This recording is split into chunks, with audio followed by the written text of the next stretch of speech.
My name is Carol McCoy. Today is October 22nd, 2024. We're at the Nashville Bar Association offices in Nashville, Tennessee. And this interview is being conducted for the Legal History Project of the Nashville Bar Association. And it is my pleasure today to welcome Dianne Farrell Neal. Thank you, Carol. As a way to start this off, let me ask you to tell us your full name, your date and place of birth. My full name is Dianne Farrell Neal. I was the only girl in both sides of my family that did not have a middle name. Mother said she thought it made me less than ordinary, which I took to be a good thing. Let's see, place of birth, Cass County, Texas. And date of birth. May 3. Okay. Now, you mentioned that you were born in Cass County, Texas. Before we go much further, let me ask you about your grandparents and your parents. My grandparents, as was true in those days when everybody lived pretty much closer together, so they were a huge influence on my life. One of my grandfathers, Thomas Stanley, That was your maternal grandfather, died when I was 5, so I have very vague memories of him. But my maternal grandmother, whom we called Mommy Leah, was, outside of my father, the greatest influence on my life. In the Depression, Mr. Stanley, as she always referred to my grandfather, lost his job. And after a day, she got up one morning, put on her hat, her gloves, and her nicest dress, and went down to the courthouse and was hired immediately. And she later became a district county clerk on her own in another county, but worked at the county clerk's office and made a living until my grandfather found another job. That was Leah Womack? Leah Womack. Yes. Stanley. And she lived to be 95 years old. So I had the benefit of her wisdom and her good humor most of my life, well, all of my life, all of her life. So, then my Farrell grandparents, my grandfather, John Burrell Farrell, was a twin, and he and his twin brother played, I know it's not the Dixie League of baseball, but it was an itinerant baseball league in Texas. And that long before I ever knew him, but he was a farmer and a home builder, and he loved politics. When the Kennedy years had rolled around, he said to me, "Now, Dianne, everyone these days seems to want to be president, but don't ever forget this. The best job in government is county road commissioner." And I told that to Governor McCarter when I worked with him, and he said, "A man before his time, very wise." Very wise. And your grandmother? My grandmother was one of the happiest women I think I've ever known. She had 7 children, all boys, 1 daughter. And I never saw her that she wasn't, she just was one of those women that got up in the morning, dressed as if she were going out for the day, even if she were about to go check the chickens and get the eggs and make breakfast for 8 or 9 people. So she was an influence too. And did she go on to do anything like your other grandmother? No, in fact, my Farrell grandmother never learned to drive and was very insistent about never learning to drive, which made her completely dependent upon all of her grandchildren who lived nearby. And as she would put it, 3 of her boys. I would say that you probably had a big family with 6 uncles from Oh, yes. father's side. Oh, yes. So my first friends were were 6 of us, 6 cousins were born sort of within a 2 or 3 year span. And those are my first friends, still close to those who are alive. And that leads me to ask you about your childhood and childhood community, the homes, your friends. And I know that you said that you born in Cass County, but your father moved when you were young. Yes, we moved to Longview, Texas, which is in Gregg County. Because my father, when he returned from the war, And that's World War II. World War II, And he was at Omaha Beach. he was thankfully for all of us, he was in the second landing on Omaha. That is thankful. But so several years after he returned, I was born, and we lived in London until he wanted to be in the gasoline industry, East Texas, why not? And so he had managed to get 2 years of college education. And then he was hired by an oil company that was based in Longview, Premier Oil. Everybody who ran it had moved from Chicago to live in Longview, Texas, on this compound that was absolutely beautiful and had a gorgeous 18-hole golf course around it. So my childhood was, driving back to Cass County on some Sundays to be with the large family, and then making new friends in Longview. Well, what took you to Fort Sill? Fort Sill was when Daddy, that's when we were still living in Linden. And Daddy was called back into the Korean War, although he didn't see active duty. But we moved to Fort Sill, and it sounds like it was an ideal time. I had 3 childhood friends, one of whom became the clerk of the Sixth Circuit eventually, and we made connections even after all the years of not seeing each other. Who was that? Mickey Rack. Okay. Yeah, Mickey Rack. So, and the only accomplishment that Mickey Rack and a kid named Petey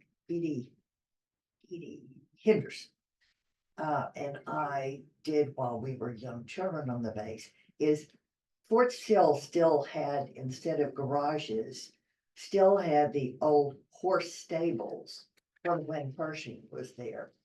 And so, and they were literally stables, but they were very small and you could climb to the top of them, which we did one day with one of our parents, because all parents smoked back then, with one of their lighters or snatches. And a week later, we were called before the general of the base, whose name I have blocked from my memory, for a stern lecture about burning down one of Pershing's stables. Oh, Yeah. okay. Before you went back to Linden, and I think you stayed there till you were about 5.5? 5.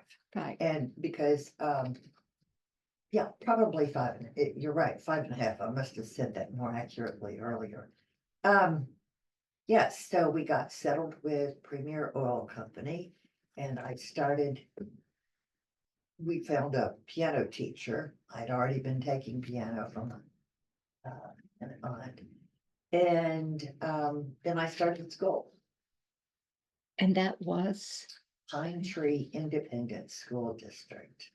And somewhere after you were born, you had a brother and a sister, and your brother was John Stanley. John Stanley.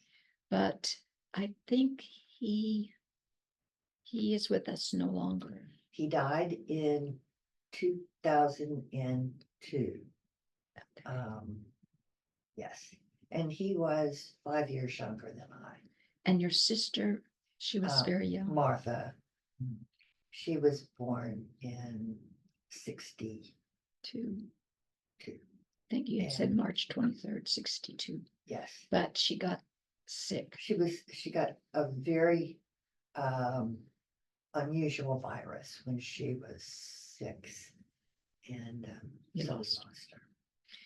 Well, in Pine Tree Elementary, that's Longview. Mhm. Where did you go after that? Let's see, well, Pine Tree was an independent school district. Okay. And now what that means is that it is not, the money for the school does not come from any sort of tax.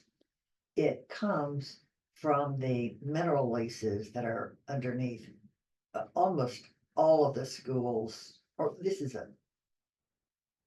of course is an earlier time, Right. but from almost all of the schools, so that I went through Pine Tree Middle School and upper school. And then my parents decided to send me away for a year to school in Dallas, a private school. And I was brought home because as good a school as it was, it did not have the kind of facilities that our independent school district did. We were one of the first schools to have language labs where you could actually listen to French or Spanish being spoken, and then hopefully facilitate your own learning the language. During the time you're in elementary and middle school and going to this other school, did you make some good friends? Very good friends. And I still, we don't get together every year because people have grandchildren and we go to a lot of other things now. But we have been getting together every year for, I guess, for 20 years. That's wonderful. And we would meet, almost everyone is still in Texas except me. So I was agreeable to returning to whatever place. We were, of course, in Dallas, and we've been in Fort Worth, and we've been in Austin, and we've been in Greene, and we've been in Dallas? Dallas, San Antonio. And then we met once back in Longview just to see what the old place was like. And Wanda, I think, was one of your friends in Wanda that little was. group. And she's a lawyer in Austin, still practicing. And we talk to each other once a month. And when you were in middle school, I think, someone said you ought to debate. Well, we had a very unusually gifted forensic teacher, Mrs. Virginia Buckingham. She probably came up to this height, but she was dynamic, she knew her stuff, and she had won a number of awards. And so I'd done some other things, and so I think it was Wanda who said, my sister's debating, and I think you ought to try out for the debate team. So I did. And did you make it? I made it and ended up debating and winning trophies for the school, and got an offer of a scholarship to attend Baylor University in Texas. Now, I think at this point in your life, you mentioned to me that you thought you wanted to be the female Eric Severide. Exactly. And why was that? Well, if you remember the way the news was presented to us on television, I mean, was there anyone we trusted more than Walter Cronkite? Except for those people who chose to watch NBC and probably liked Huntley and Brinkley.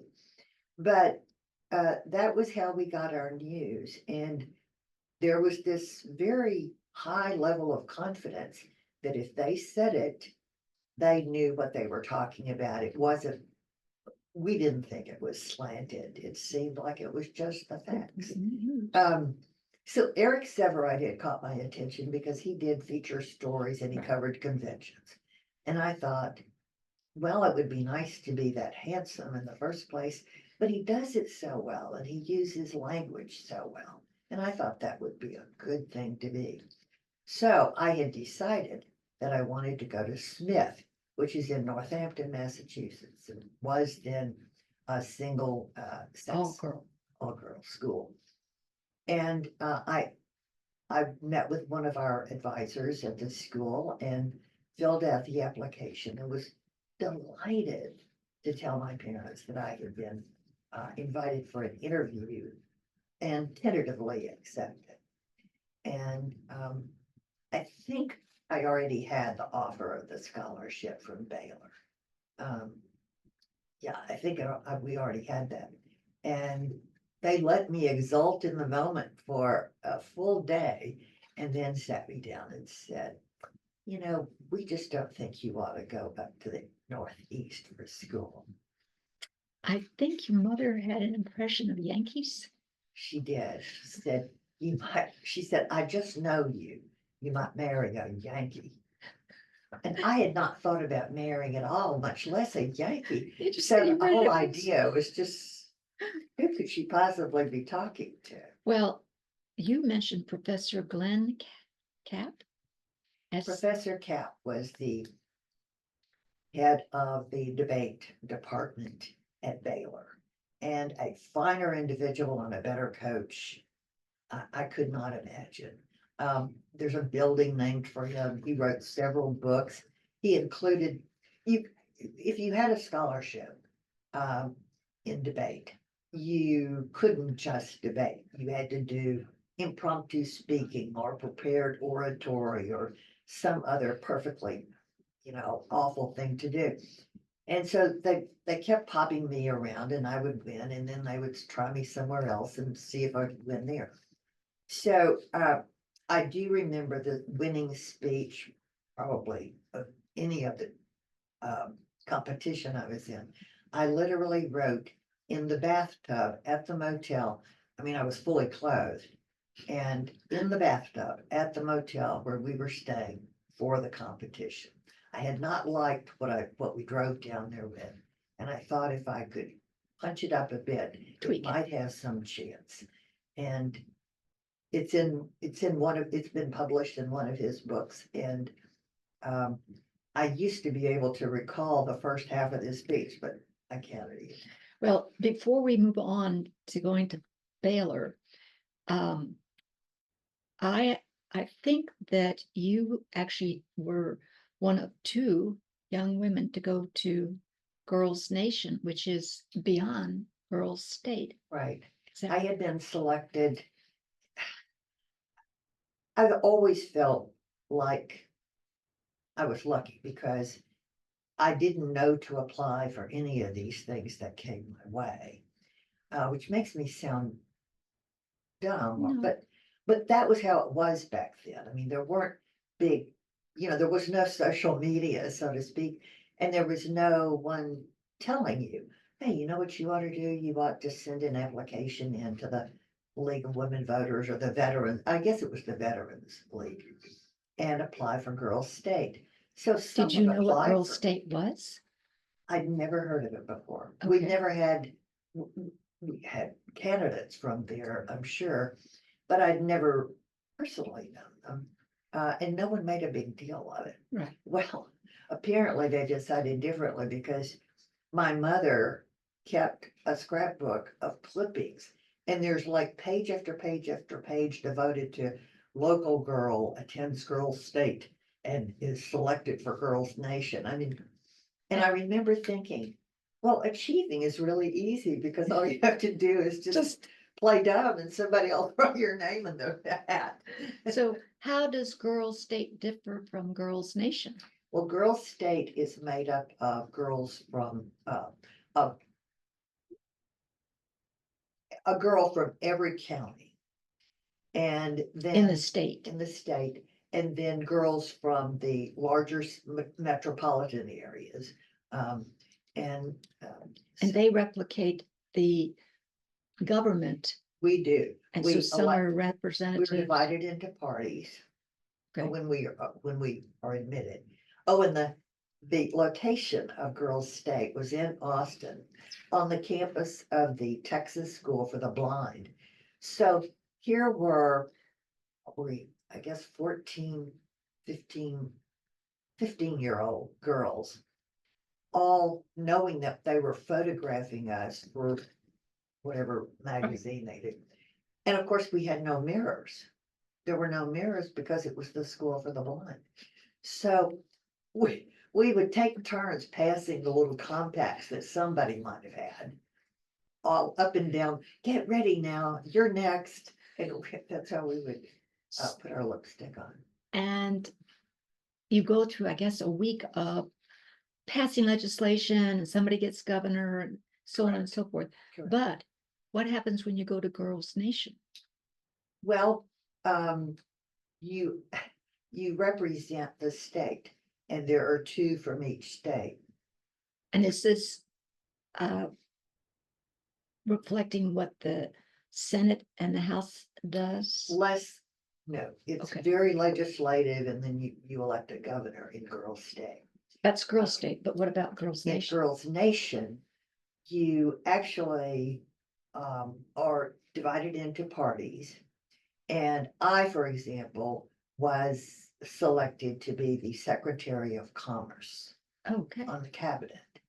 And I suppose for the life of me, I can't remember who the girl was that was president or vice president. But it's a wonderful opportunity. I hope it's still a good one. I mean, we toured Washington. We went to the Folger Library. We saw Shakespeare plays in the park.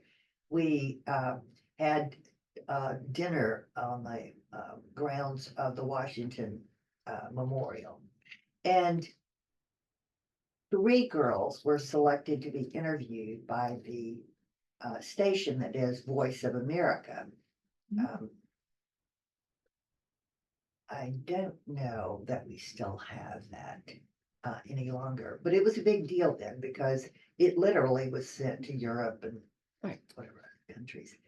And they interviewed us, and the 2 other girls were from Houston and Dallas. And then they asked me as a representative of the small town. Well, I was the only one who had been to the opera. I was the only one who had been to musicals, both at Broadway in New York, but also in theaters. It was an attempt to show how small towns lack certain resources. And so the VOA announcer that was doing the interviewing said, shut off the mic momentarily, and he said, don't you do anything that's purely rural? And I said, well, I know how to ride a horse, but I don't take the head off chickens. I don't do that. And he looked at me and he said, I need to get that on radio. So that went out over. Well, that's a little rural. Yes, it is. As we're talking about high school and travel, what you did you ever have part-time or summertime work? I did, because when I was 8, I went to a wonderful camp in South Texas, but it was one where you had to have proper clothing to ride. And I wanted to be more Western, which is how I rode. And so my parents found a camp in New Mexico. It is in a wonderful town called Rosiada, New Mexico. And it's called Camp Davis, and it still operates as a family camp. But I was a camper there until I was 16, and then I became a junior camper.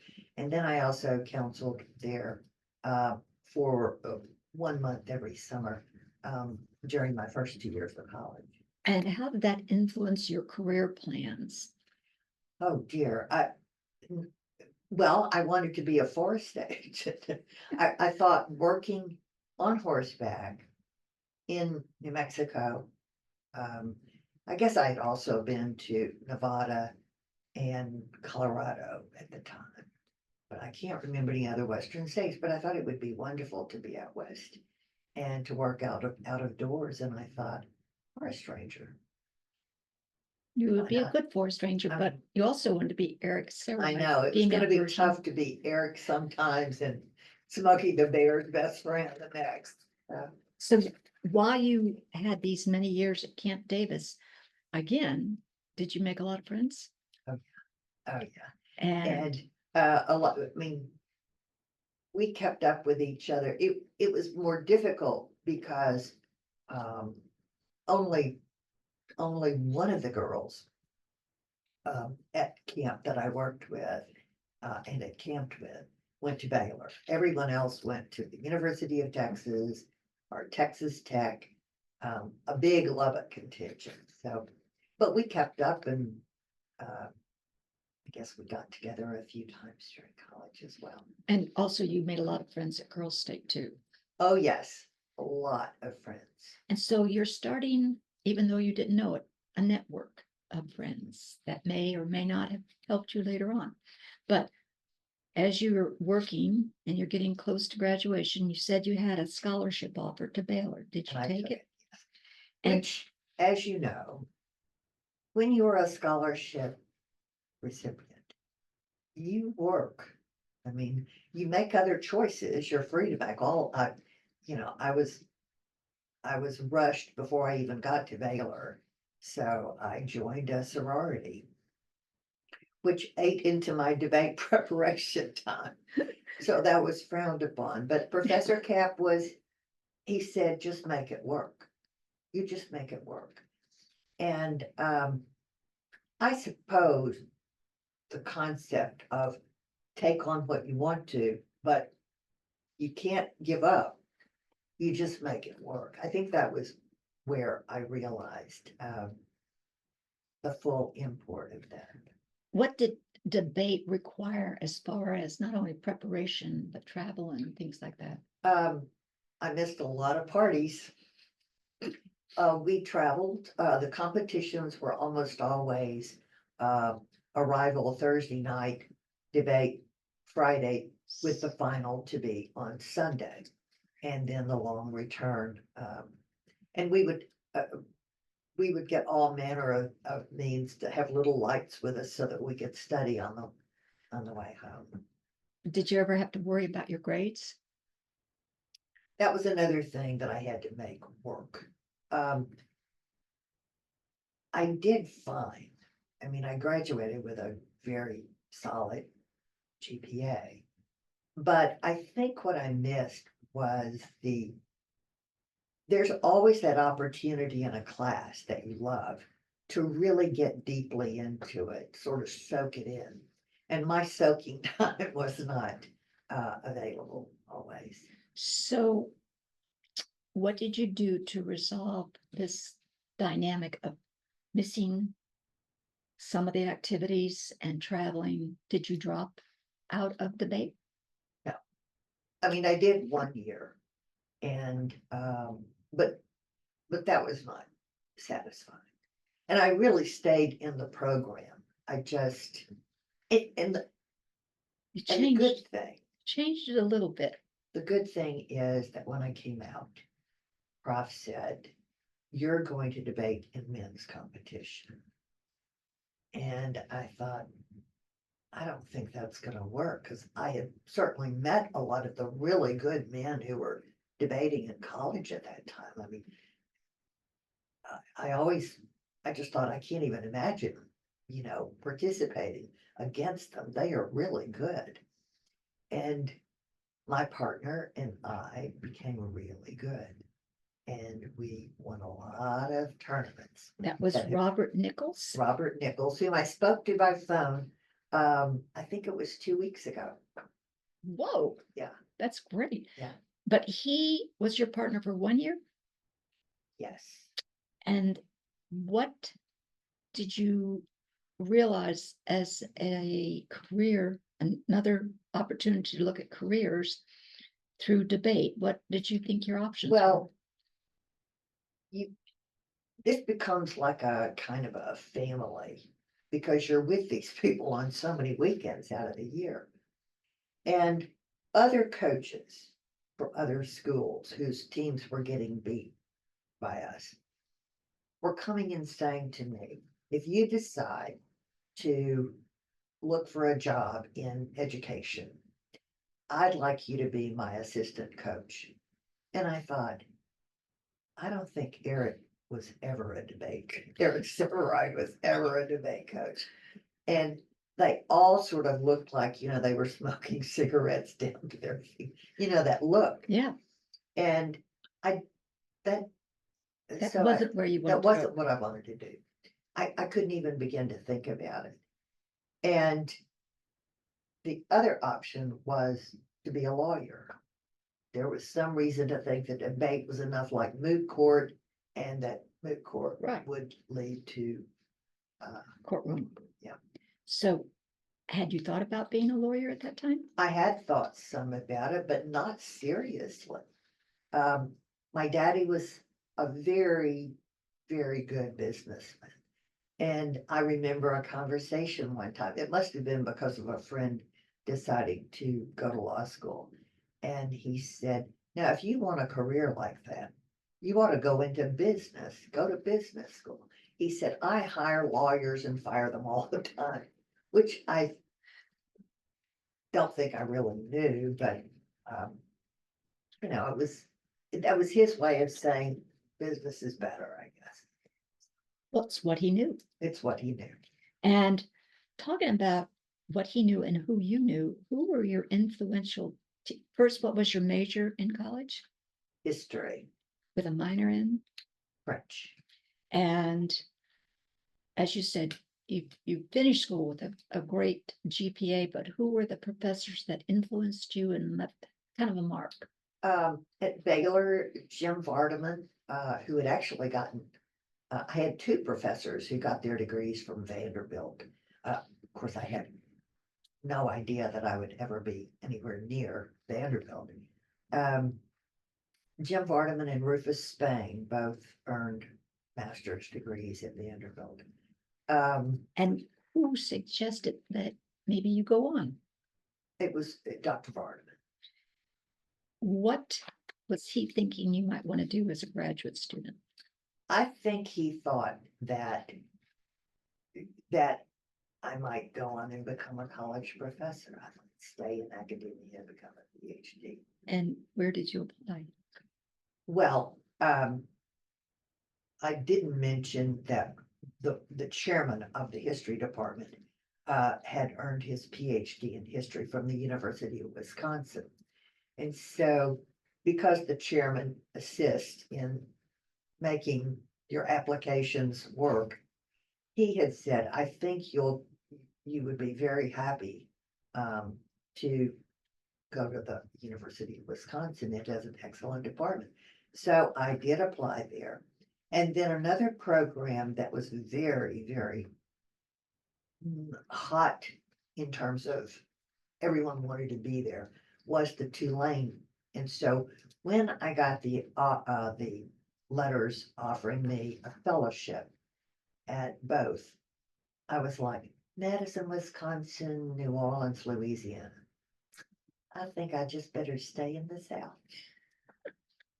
So you decided to go to Tulane. Yeah. All right. And what was your experience getting your graduate degree?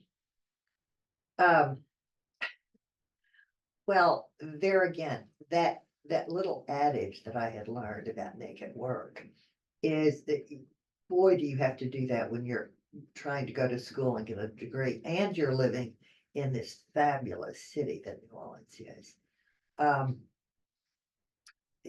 I had excellent professors, and in our graduate program was, I think there were only 7 of us who were working on our masters at that time. And not the head of the department. The head of the department actually was a Kentuckian, and had earned one of his degrees at Kentucky in history, but had done something else for his PhD. But it was a man named Bennett Wall, and Professor Wall, also a PhD, was at the time the head of the Southern Historical Association Journal, which was a very highly regarded, credible journal. And he and another fellow named Dr. Burley Brown who was as you can tell by the first name of Burley, was a fourth or fifth generation New Orleanian. And so we became good friends, and they sort of shepherded me. I think that's the thing that I have to take some moment to comment. Maybe it was because I didn't have a plan that with blinders on for myself. So I was a little more open, but I think of it as shepherding me along the way, seeing that I was willing to work hard, or I might be able to do something to help the journal. And so I was very lucky with work opportunities in that regard. And then Dr. Brown thought that it would be much to my benefit to do some volunteer work at the Vieux Carré Commission, which is the long-standing Historic Preservation Commission of the French Quarter. And as you were working through your master's, you're in New Orleans. And one of the things you've mentioned is social life, in addition to just the studies that you had. It must have been a little distracting to be in such a fun city that staying focused was probably hard at times. Well, again, that make it work. I was not going to live in New Orleans and act like I was in a cloister. I mean, I wanted to. So after living on St. Charles for. That's where your father took you? My parents picked out a very nice place on St. Charles, but I was trying to use my money to show. I'd had all manner of things. My father told me there are two things that you may not do. He told me this in college. One is you may not write a check on your account that's overdrawn. And two is you must never run out of gasoline. You're a gasoline man's daughter. Well, both happened during college. And so I really wanted to show my dad that I was a conservative financial, that I was responsible. Yeah. And so I decided that I could save some money. And I had moved to an old home in Britannia, which for those of you who go to, you'll know is near Commander's Palace. Food was distracting down there. And then I decided, no, none of this. So I moved to the French Quarter for the last year I was there. And I think you mentioned a friend named Jerry Louise Baker. Jerry Louise Bayer. She was also I don't know, but several generation New Orleanian. And we were the only two women in the graduate program at the same time. And we became very close friends. That's what I understood. So when you moved to the French Quarter, what opportunities did that provide you with regards to getting completed? Well, I was still actually earning some credits in a smaller course that I was taking. You know how you sometimes toward the end of your master's degree, you're focusing on your thesis. So you take courses you never thought you would ever take again. Right. Like I took modern poetry at Vanderbilt when I was in law school. All I can tell you, it was one of the most fun hours of the day. But they didn't allow us to do that until I think we were third years. That's right. Is that right? So at any rate. And Tulane, you were taking little extra courses and you wanted to make a little extra money too. Yeah. So you did some tutoring? I did. I tutored the freshman football players at Tulane. And they would come into the room on campus.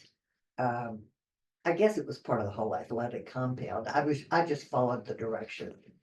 And I would have ahead of time what the lectures had covered for the week.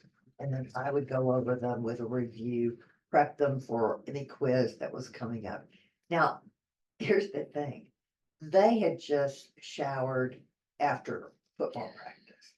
So, you know, they were like, Completely worn out. very worn out.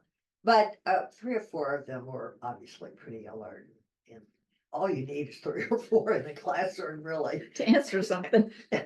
So, but that was a good way to make some money. And then someone I met, someone I met at Tulane said that a friend of his had a 2 or 3 person law firm, and would I like to go there and be a, you know, a kind of a gopher. They were not too far from where the federal courthouse was, the office.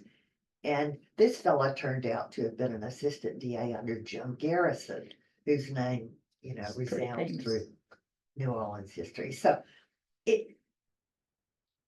I think this has to happen to everyone when you spend any time at all in New Orleans. But if you're as lucky as I thought I was, you're sort of surrounded by opportunities to learn more about the city's history. Dr. Wall took me with him when he was completing an interview with Mayor LeMaistre, who lived in the penthouse of the old Roosevelt Hotel, which is still there. I took my grandchildren there after Christmas a couple of years ago. And Mayor LeMaistre had been mayor of New Orleans during the Roosevelt administration and also the Huey Long governorship. So he was a fascinating character to interview. And I think this experience in the lawyer's office led you to think about law, but maybe not criminal law. Oh, yes. I had several opportunities in my learning experience to decide that I mean, you have to be really acutely sharp and really good with both writing and courtroom, obviously, to do that work. But I just thought it was not for me. And this was probably before drugs became a real big That's factor right. in the criminal. I remember actually, I was living in New Orleans when someone said to me, I think I smell marijuana. And I knew what marijuana was, but it never occurred to me that I would be anywhere where I was smelling. Well, know what it smelled like. So while you are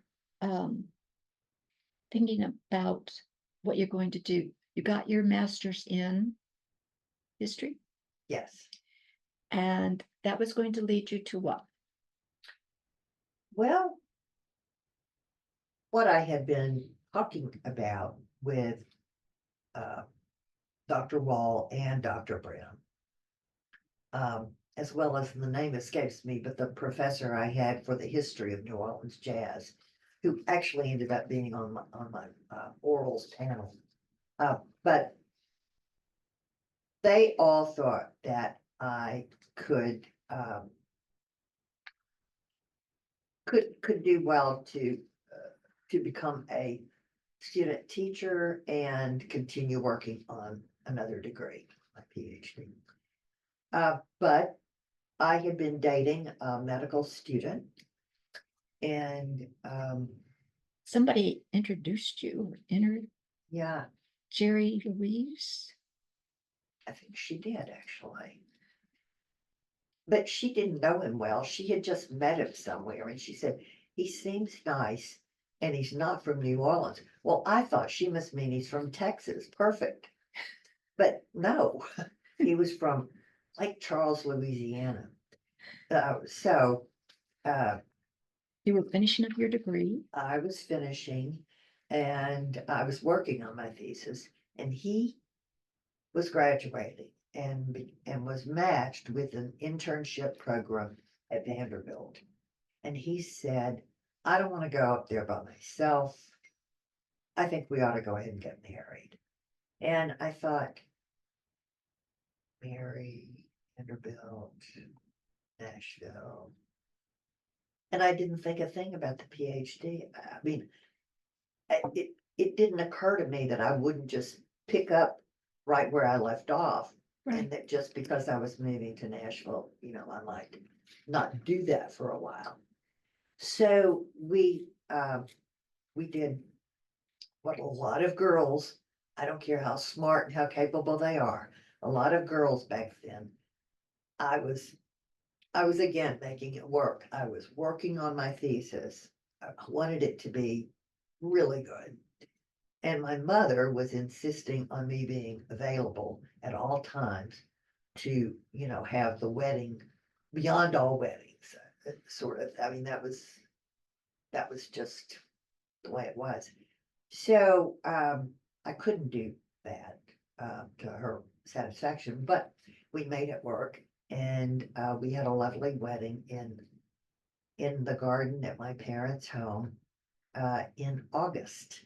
So August in East Texas, it's not humid like it is here, Oh. but it's very hot.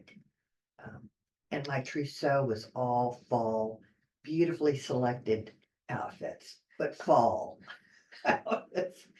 So we were as silly as young people sometimes are.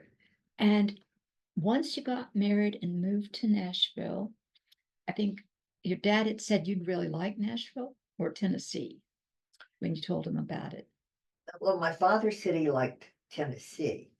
The only place he had spent much time at all was Memphis. And I had heard of Memphis because of the cotton princess, cotton queen. What they call her, cotton queen, yeah. So I had heard of that because if you lived in a formerly or currently cotton producing state, you submitted someone. And I think one of my friends had been considered, I had been considered to become it, but I didn't get the pick, so. So when you moved to Nashville, what did you do? I know your husband's now going to medical school, so Right, he's so busy. He's an intern, which means in those days, 24 hours on and 12 off. And so I had a lot of time to myself. And frankly, the first few months, I was just getting settled. And I would get in my car and drive over. I drove all over Nashville, Franklin, Ashland City. I think I drove over to, well, I did drive over to Mount Juliet because we had friends in New Orleans who put us in touch with a wonderful man and his family, a man named Will Campbell. And Will's got his own, he's definitely one for the history books. He Definitely. had not written anything at that point or published a book at that point. But he did, and he was a great friend. We drove out there whenever my husband had some weekend time. And so there's a fellow, Will's son, Webb Campbell, practiced law here for, I guess he's still practicing. I can't imagine that he's retired. And one day his mother had totally given up on getting him to a barber. And so she said, I can't see very well. Will you cut his hair? So we put a bowl on poor Webb's head, literally. And I cut like this. So June of 72 is when you came to Nashville? Actually, I was here by end of September of 71. Okay. June of 72 is when I went back to New Orleans, or February of 72 is when I went back to New Orleans to accept my master's degree. So you get your master's degree, and then what steps did you take after that? Well, I started just looking, I visited the Vanderbilt campus. A friend of mine from Baylor had said, I need some, you'll be paid, but I'm doing a project for the Vanderbilt Department of, I don't even remember, sociology maybe. And so I thought, well, that sounds good. And goodness only knows I know Nashville. I've driven all over it. So he needed a volunteer. I was paid, but he needed someone to take a clipboard and go into the projects and basically take a questionnaire and get people to answer the questions. And they were questions pertaining to those who were receiving aid-dependent children funds. And so, as you might imagine, a lot of the questions had to do with the use of birth control. And I learned so much. It had never occurred to me that a man would flush your birth control pills down the toilet. Or throw them away. That there were lots of concepts that I learned in my first year in Nashville. But going into the projects then, I'm sure I was very innocent. But it was relatively safe. And if I were with a family and lunch was on the stove, I was invited to stay. And I had the best collard greens, mashed potatoes, and fried chicken I had ever eaten at any of the nice places that serve it still here. So you have this research, not research, but questionnaire that you're doing, and you're looking for something job-wise to do. Where did you go to work? Well, right away, I had a small job at an ad agency, but right away, the way I got into what I did for a while is that my husband was invited for cocktails at one of his residents' homes. And the wife of the resident was with Noble Dury Advertising. And she said, "Have you done any modeling?" And I said, "You mean like fashion modeling?" And she said, "Yes." And I said, "No." And she said, "Why don't you bring a headshot by my office this week?" And I had to call several girlfriends to find out what a headshot was, and then more to find out how I got one. And I remember one of them saying, I don't think I told us, that they said, "Can't you just go down to the bus station and take your picture?" And I said, "I'm not going to the bus station to sit in those nasty booths." Anyway, I did that. I mean, I did it just to see what happened, I guess. And so, as you know, we never had or then we didn't have much in the way of a fashion industry here. So there were no fashion weeks, but there was a lot of print work, magazines and newspaper. And so I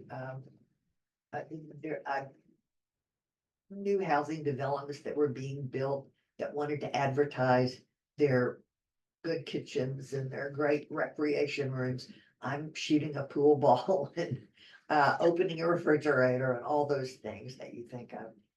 And then I did some catalog modeling for Kastner's and Kastner's, I think, primarily. Anyway, sorry? Kane Sloan's. Kane Sloan's, yeah. And then I went for a shoot. I won't remember what for, but I showed up at the Sherwood Gish ad agency. And while I was waiting, this cantankerous outcry started coming up out of one of the rooms, and a lot of cursing. And out comes this barrel-chested figure, whom I later learned was Slick Lawson, a very noted photographer here. And he looked at me. He was talking to the receptionist, but he looked over at me and he said, "Do you do your own makeup?" And I said, "Well, yes, unless it's a really big shoot." And then they go, he said, "I don't want to hear any more details. Did you do your makeup today?" And I said, "Yes." And he said, "Well, bring whatever it is you use and come in here. I can pay you." And he named a figure that I thought, my goodness, that's impressive. So on the way, I said, what do you want me to do with this makeup? And he said, I've got 3 ladies and 1 gentleman, and I want you to make sure that they look good on this album cover. And I thought, well, I can probably do the women, but I've never really done any makeup on a guy. Well, again, these connections. So it turns out that was Governor Jimmy Davis, his wife, and her 2 sisters. And they were releasing the album that included You Are My Sunshine. So we started swapping stories about New Orleans, and Slick was angry with all of us by the time we got the makeup on. But Governor Davis could not have been nicer. He said, I carry my own pancake. So sure enough, those little makeup tubes of Max Factor. And so and Slick paid me on the spot. I mean, he was in a position to do that. And he said, are you willing to do several shoots? I've got some work coming up. So he would give me the address and tell me who. And I said, I'm going to need more makeup. And I've never done false eyelashes. Those women had their, he said, what you need to do is practice. So I got those little skippy fake lashes that you could buy in the drugstore. And I had them all over my face before I ever, somehow the idea of adding something with glue to your eyelid just, but anyway, I started doing that, and then he introduced me to an agency that did a lot of that work. And so I did Dolly and Parton's show at Channel 4. I did the Jimmy Dean show from Channel 5. And then I was hired to be one of 3 makeup artists for Joe Cates Productions, which did Country Music Hit Parade. I think that was 73, 74. And they did all of their local shows from the old Ryman. And that was great fun working in the Ryman. A different makeup artist did the Opry. And frankly, the artists were pretty much on their own. So you're developing contacts in the music world. Right. And did that lead anywhere? Well, actually, where it led is, as you remember about this time period, the Opry up, as we say in the South, up and moved out to the bend of the river. And so there was a lot of juggling. And the other thing that happened is there was a big infusion of Los Angeles and New York wardrobe assistants, makeup artists, hair that were coming. And I had enjoyed doing so many. I can name all the people in that day, and it was country music at its oldest back then. I mean, the entertainers like Connie Smith, they thought nothing about saying, you come out here because I'm doing some ironing and I got to get this ironing done. And then we'd have fried chicken, and that girl could cook. But so it was a wonderful world, and I wasn't ready to give it up, but I could see we were going to be working against people who had been using very, very sophisticated makeup techniques from LA and New York. And so I said to the other ladies, I said, I got to find something else to do. This is enough. And so they appointed me to go to the table and sit with them and talk to the representatives of the union that was here. And all I remember is I was so nervous, and I thought they were all terribly LA. And we didn't have a very high opinion of LA as local artists here, but they were very abrupt and eager for me to say whatever it was I was supposed to say and then move on. So you were working on behalf of the artists with the labor unions that were coming into Nashville. No, I was working on behalf of those who were non-union. Non-union. And of course, Opry has always remain non-union, right. or at least in that part of Think- the, Probably still is, I isn't it? think it is too. So, and they were covered. I mean, I suppose we could have I could have worked my way up, but Norma Gerson was the person who had the Opry contract. And I just thought it was better to go look for something else. So what did you, Well, there again, I don't remember exactly who I was going to see, but yes, I do. I was going to see Val Sanford, whom you will remember, I do remember. one of the finest lawyers and men I ever met in the bar.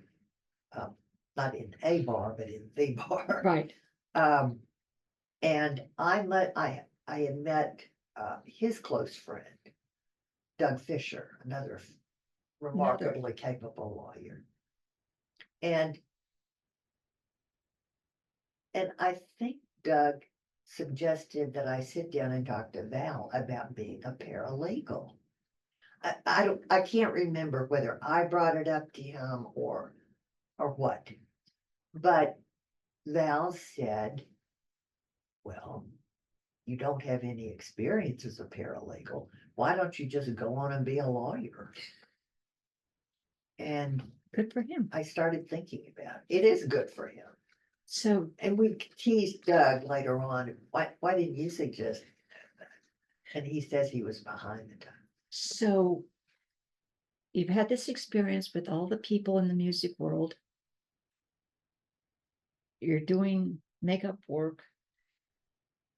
Opryland is built by Opry, and you now make the transition from being out at Opryland to thinking about law school. What schools did you consider? I really didn't. I don't want to miss one of the highlights of my life, maybe the highlight. In 1977, my daughter was born. Our daughter was born. And That's a highlight. that was a big highlight. And where were you at that time? Where were you in your career at that time? I was working for an office as an insurance, not an insurance. We didn't call ourselves insurance agents. We were wealth managers. Okay. I think we were the first decade of people to refer to ourselves as wealth managers. But it really was something temporary that I ended up with. And we had a couple of lawyers on our staff. Both of them had gone to Vanderbilt. And so just in talking, I thought, well, I'm here. My kid and I are here. So I'll apply to Vanderbilt. And I did, and I was accepted.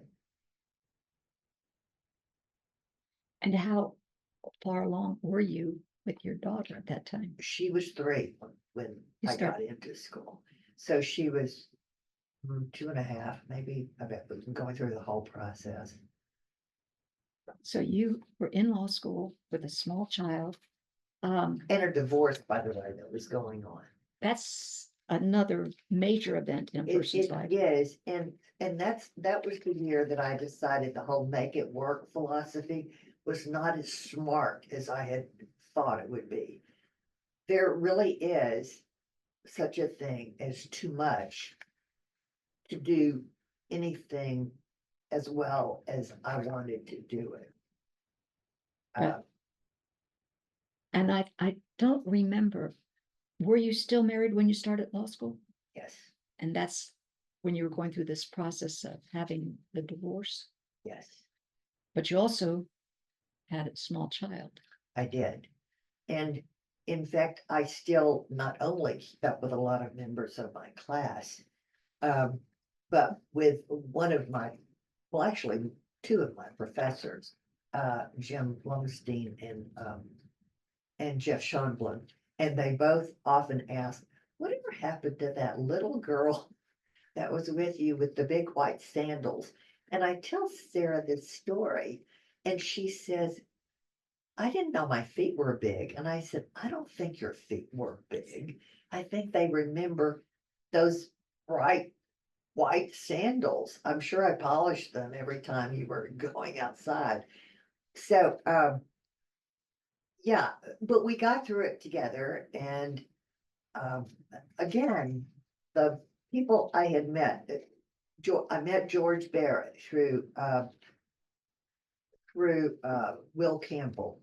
Um, I had met Fred Thompson because the insurance, the Fidelity agency where I worked, I think Fred's office was maybe 2 or 3 floors above. And he had, gotten all of the publicity Right. over Marie and then Watergate. And So, Watergate, because Watergate was 72, mhm, and now you are starting law school in 1980. 80. And Okay. so I mentioned that because when I wanted to ask advice, I still, I didn't see Val as much for a long time, but Doug Fisher, Fred Thompson, George Barrett, and George was the one who said, I know you think you don't have time for it, but make time for it because you need to get immersed in the legal community, and having a job the summer after your first year is a good idea. I don't remember exactly who found what, but either he or Doug managed to find that there was a position opening for an internship, but it was paid at the district attorney's office. And that was wonderful exposure. Really, and I worked there the summer after my first year. And then I worked there 3 afternoons a week in my second year. And that helped me identify either staying or realizing I'd done what I needed to do. Well, before we leave law school, do you remember those who were your favorite professors? You mentioned Jim Blumstein And just Okay. shown, and Jay Schoenblum. gosh, I have a lot of good ones. I'd say Frank Block was very good. Alaire, Alaire Carson, thank Yeah. you for saying her name. she was probably one of the few women at the time, I think. She was. She taught tax. Dead tax. And she was tough. But also, she was someone that I stayed in touch with, even after she and David had moved to Arizona. And we saw each other several times when she returned here. That's Tom McCoy. Tom McCoy was an excellent one. And it's been several years since I've been to Keeneland, but I used to see Tom every time Jim and I would go to Keeneland. I think his daughter had gone into banking, and they had a box. And it was always good to see him. Who were some of your classmates that you remember? Oh, well, the two I see all the time here, Sally Nordland and Paul Nye. What is Sally doing now? Sally is still, excuse me, Sally is still in the practice of law. She works from home and she has a stable of 8 to 10 clients that she continues to work for. And I mean, we walk together in the park. We include each other in holidays. I've grown up watching her son. He's grown up while I've been watching her son, Pete. And it's just a really nice. And then Friendship. Paul is someone I just, there again, I had never met someone so perfectly my idea of New Jersey. And, but he's smart as a whip and good as gold and a great friend. Um, what kind of activities did you talked about what you did first year and second year? Did you have any other activities besides raising a child and going to school and doing these activities during law school? I'm sure I did. Did I mention something earlier that I've now forgotten? I don't think so. I am thinking more of the clinics like Suke. Oh, yes, that's where I met, Margaret Ben, who, worked with one of the clinics at Vanderbilt, but then Sue Kay, who still is a member of a book club I'm a member of, and, I get to see a lot. Now, I asked you about your favorite classes and your least favorite, and you did say that evidence was your favorite class. Evidence was my favorite class, but we had a teacher for evidence that, that was only there for 1 year. I think you And- described that person as a young, cute, married professor. Yes, a young, cute, married professor, because, I mean, let's just say that law school is a very interesting environment. Very. But you also had a civil procedure professor Yes. that didn't make quite the same mark. No, and his name was John Mark. Should I say his name? John Mark Stensfog. He was only with us a short time, but he is now, I believe he was from Minnesota, and I think he may be at, um, if he is not entirely retired, I think I saw something that he had written while he was on the faculty, at a law school there. I think when you were talking about people and friends that you had in law school, you mentioned um, Ronnie Stein and Carl Dean and Ann Ann Davis. Davis. He became the mayor and she became, Well, she started out after graduation as a lawyer at Bassbury and Sims, right. and then, ended up coming to Neal and Harwell. And was there, my recollection is that she was there the year that I met Jim. And you met her through tennis? Yes, when she was working at the legislature. Had been the junior champion before, and I think Ann Price. I don't remember if Ann Davis or Ann Price were one before the other. Ann, of course, went on to become an excellent doctor, and then, has been an official at the medical school at Vanderbilt until her retirement. But which says a lot about tennis when you think about Ann Davis and the efforts that she has, made with her law degree, and Ann Price. So Some of the other classmates that I think you mentioned were Rich Riebling, Rich Riebling was in my class. Dewey Brandstetter. Dewey Brandstetter and Ronnie Stein. Let's see, Dewey was actually, 2 years ahead of me, as was, Brad, I can just see him, McLean, Brad Brad McLean. McLean. And, Mike McWhorter, the governor's son, was in the class ahead of me. That's Ronnie's class. And I believe that was Ann and Carl's class as well. It was a wonderful time to be in Vanderbilt Law School. I think you're right. Did you have an internship with Henry Walker? Henry was, when I accepted the internship for the summer after my first year, I took some time off, went to the beach, and then was back in time to start my internship.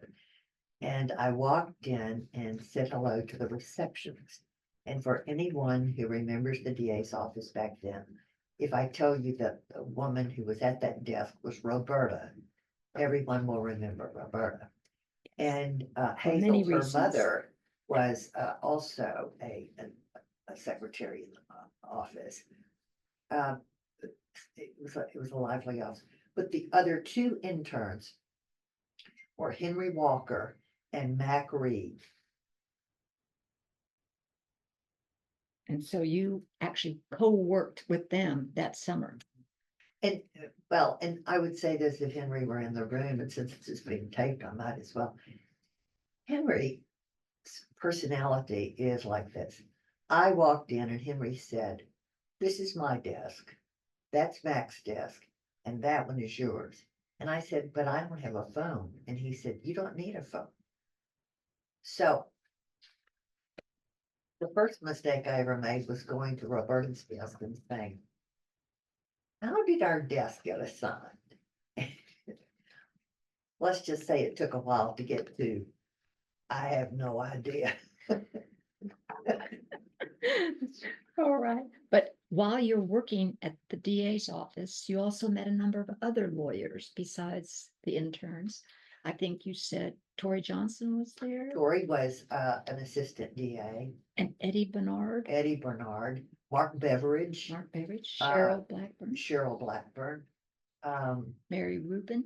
Mary Rubin, yeah. So that's the summer of your first year, and many of those people were probably still there the second summer. And then, And some new ones.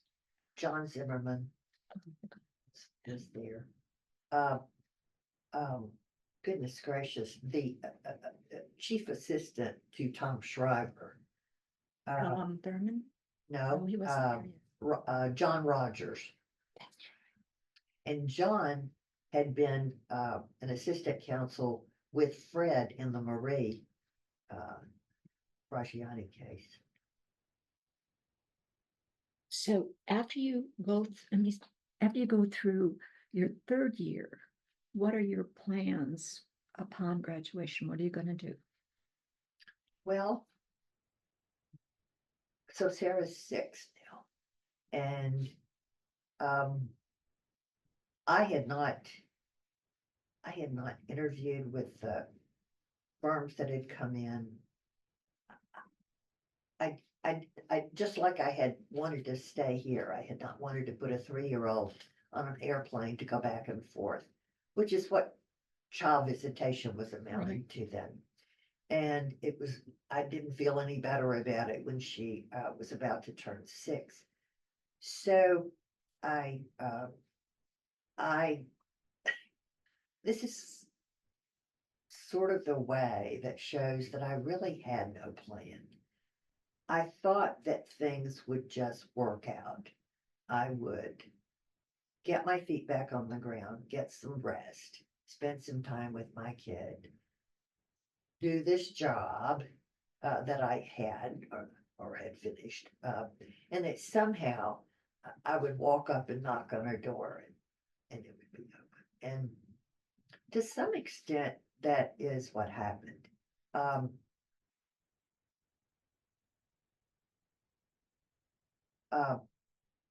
Henry Martin Martin, thank you.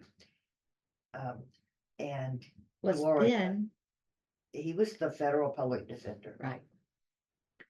And Henry and Gloria had been friends of mine since Nathan, their son, and Sarah, my daughter, were, well, since I started law school. They went to the same mommy's day out daycare. And Gloria and I had done some trips with the kids into the park.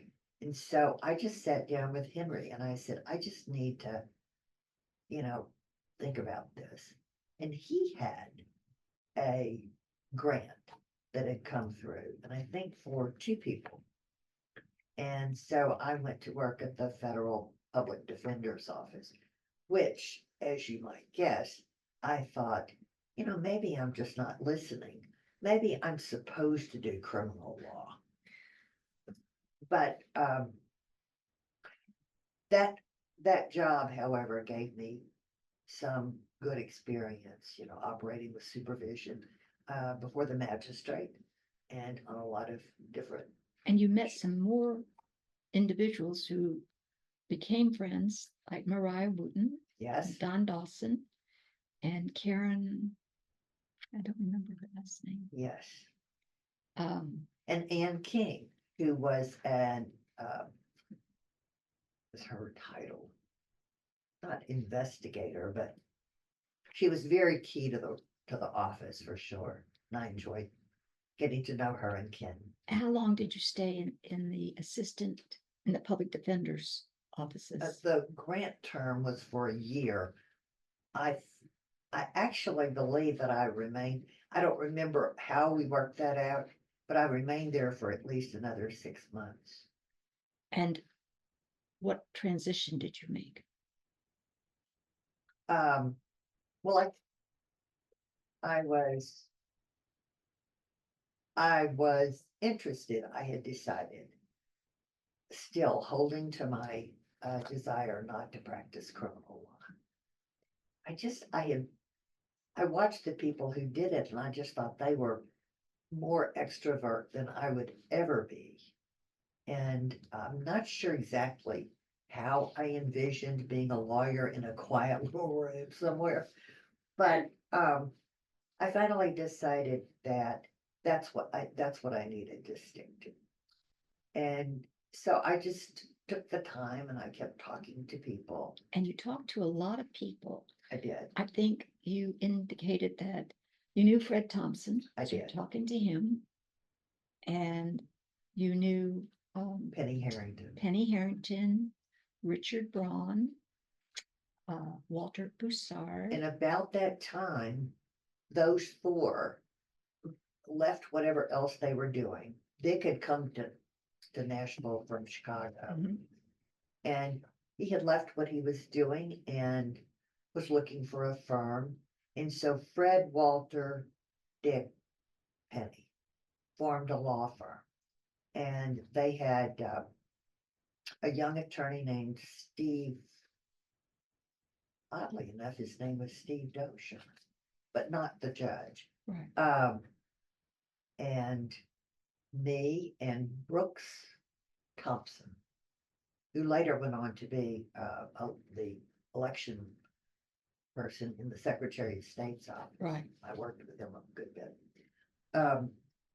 And so Penny asked me if I would work there. And I did. I got invaluable experience. Fred was already beginning to turn his career towards the motion pictures, later TV that he would do. Dick had a lot of fascinating cases. And Walter was just your good journeyman lawyer. Very solid. Very solid. So during this time, how long had you been there when I think you met Jim through Vince Webby?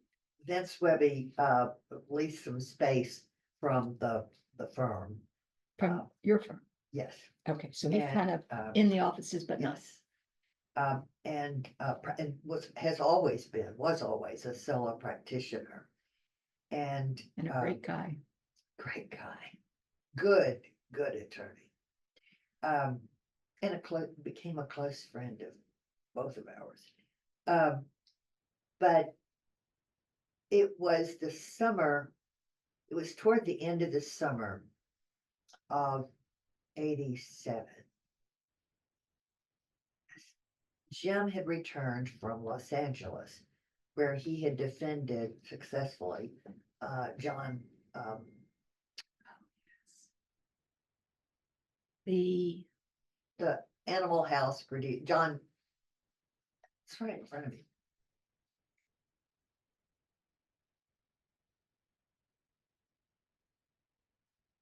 Oh, it'll come.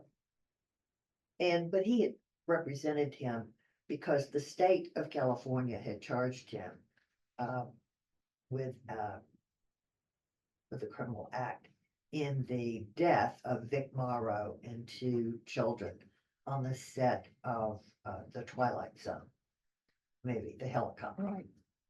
And so I was working on a brief that had to be filed that day, and I was proofreading it and making sure it was ready to be filed.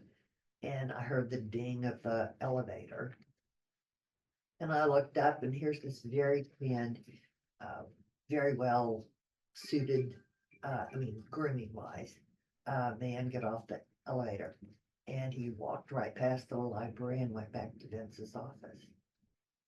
And I guess maybe 20 minutes had passed, and Vince came to the door of the library and he said, I thought you already knew Jim Neal. And I said, I know who he is, but Never met him. never met him. He lectured to one of our classes. He said, well, he asked who you were. And I thought that I would ask you to come down and let me introduce you to. And so I said,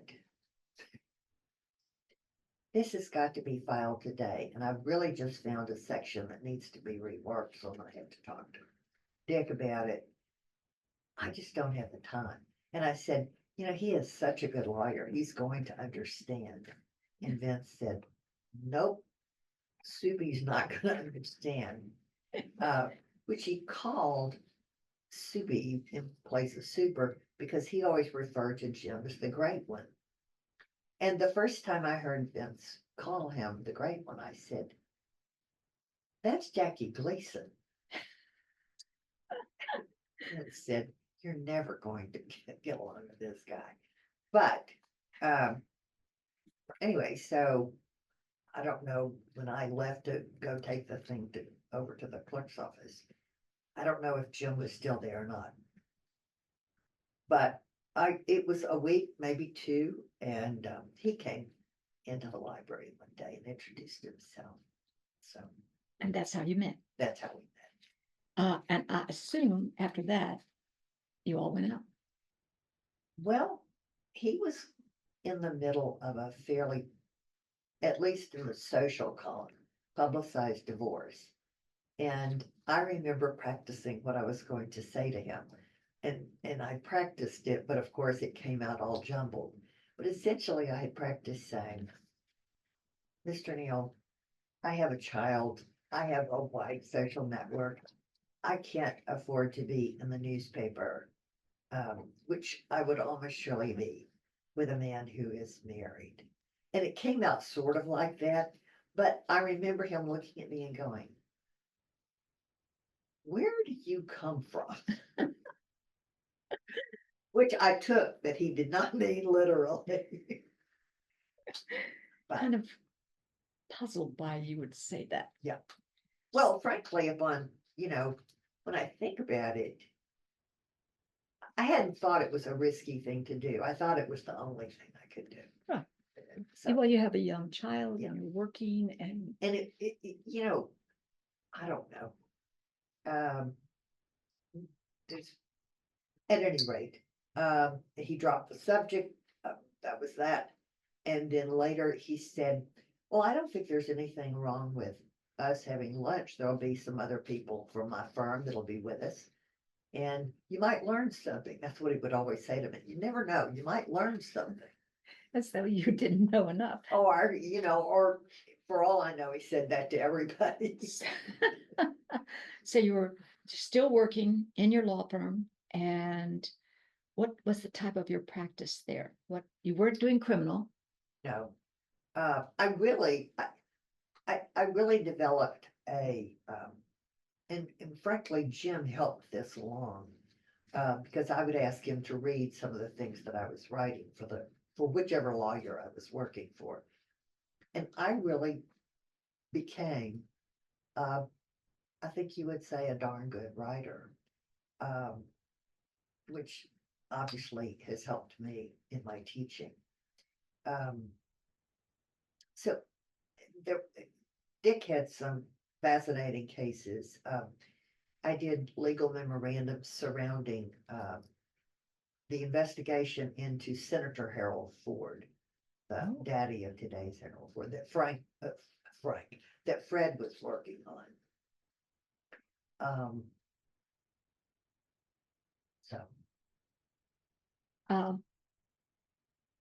How did you transition? Because you mentioned that Fred was beginning to look at Hollywood, Yes. and I don't know what time period that happened, that transition, but at some point, Jim says to you, you need more confidence as a lawyer and you Right. need another You job. need, and he said the only way you're gonna get that is without a big law firm that has a strong mentorship Right. program in it.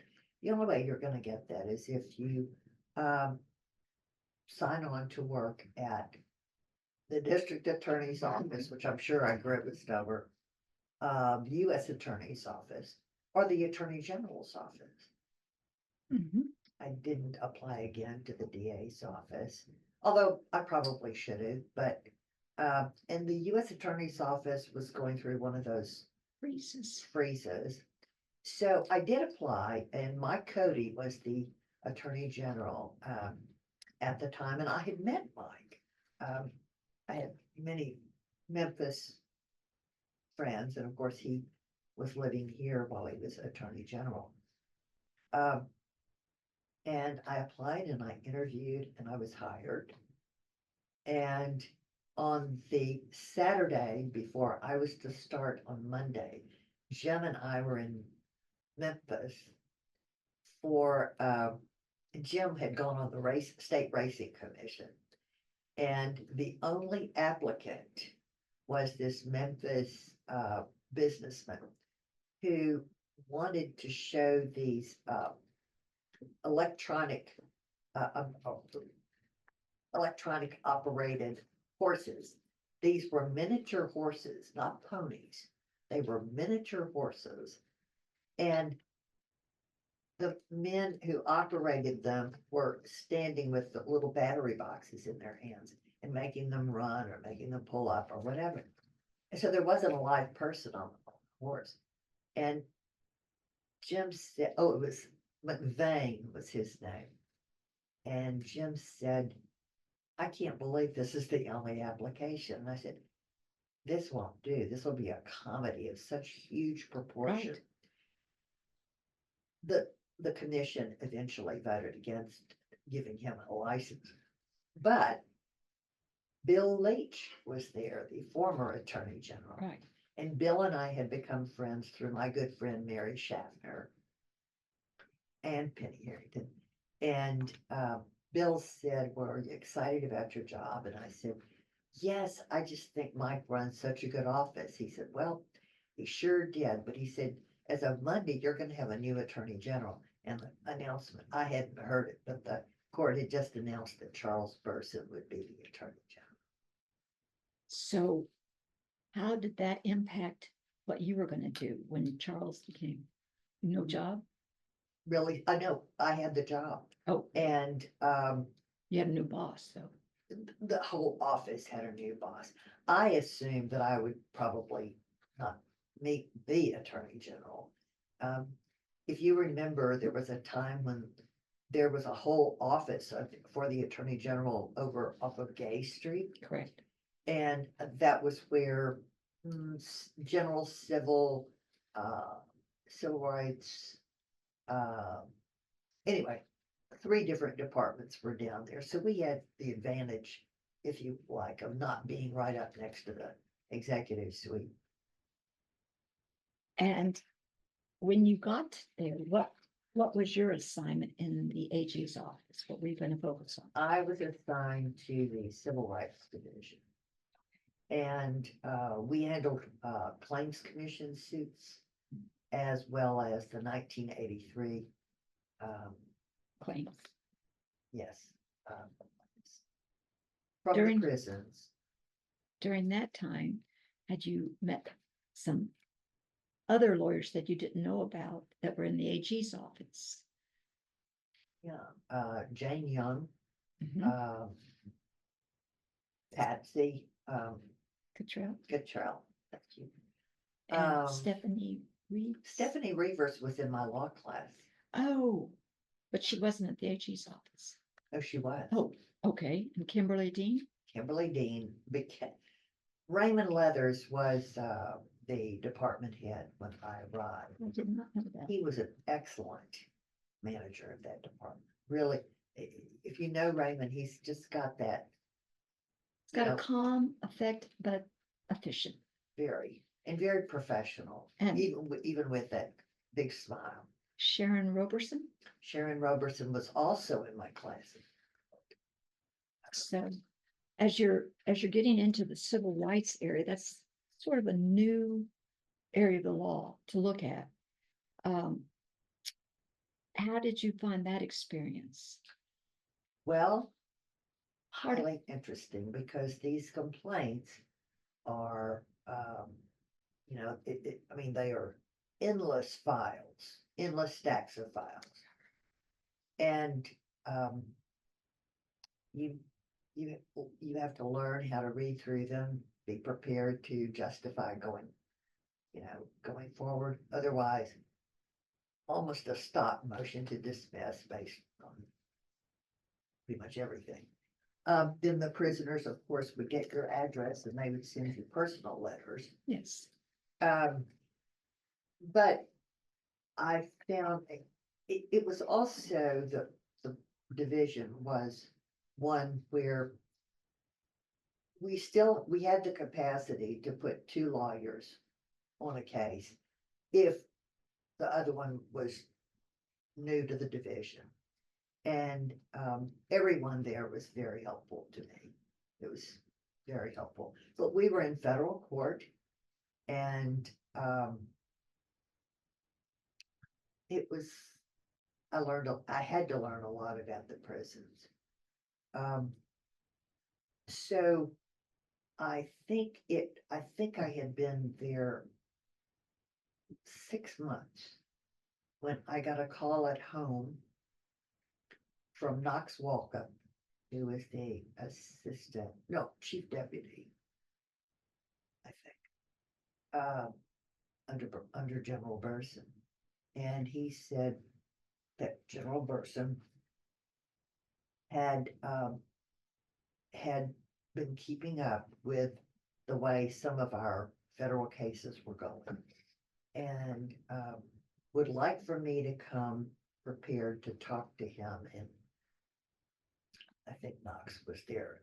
I was nervous as a cat on a curtain the day I went there, but he wanted to talk about how the federal cases in the 3 divisions might be consolidated for purposes of getting out from under the Grubbs case, which was where Mike Cody, on behalf of the state, essentially turned over the running of our prison system to the federal justice system. Right.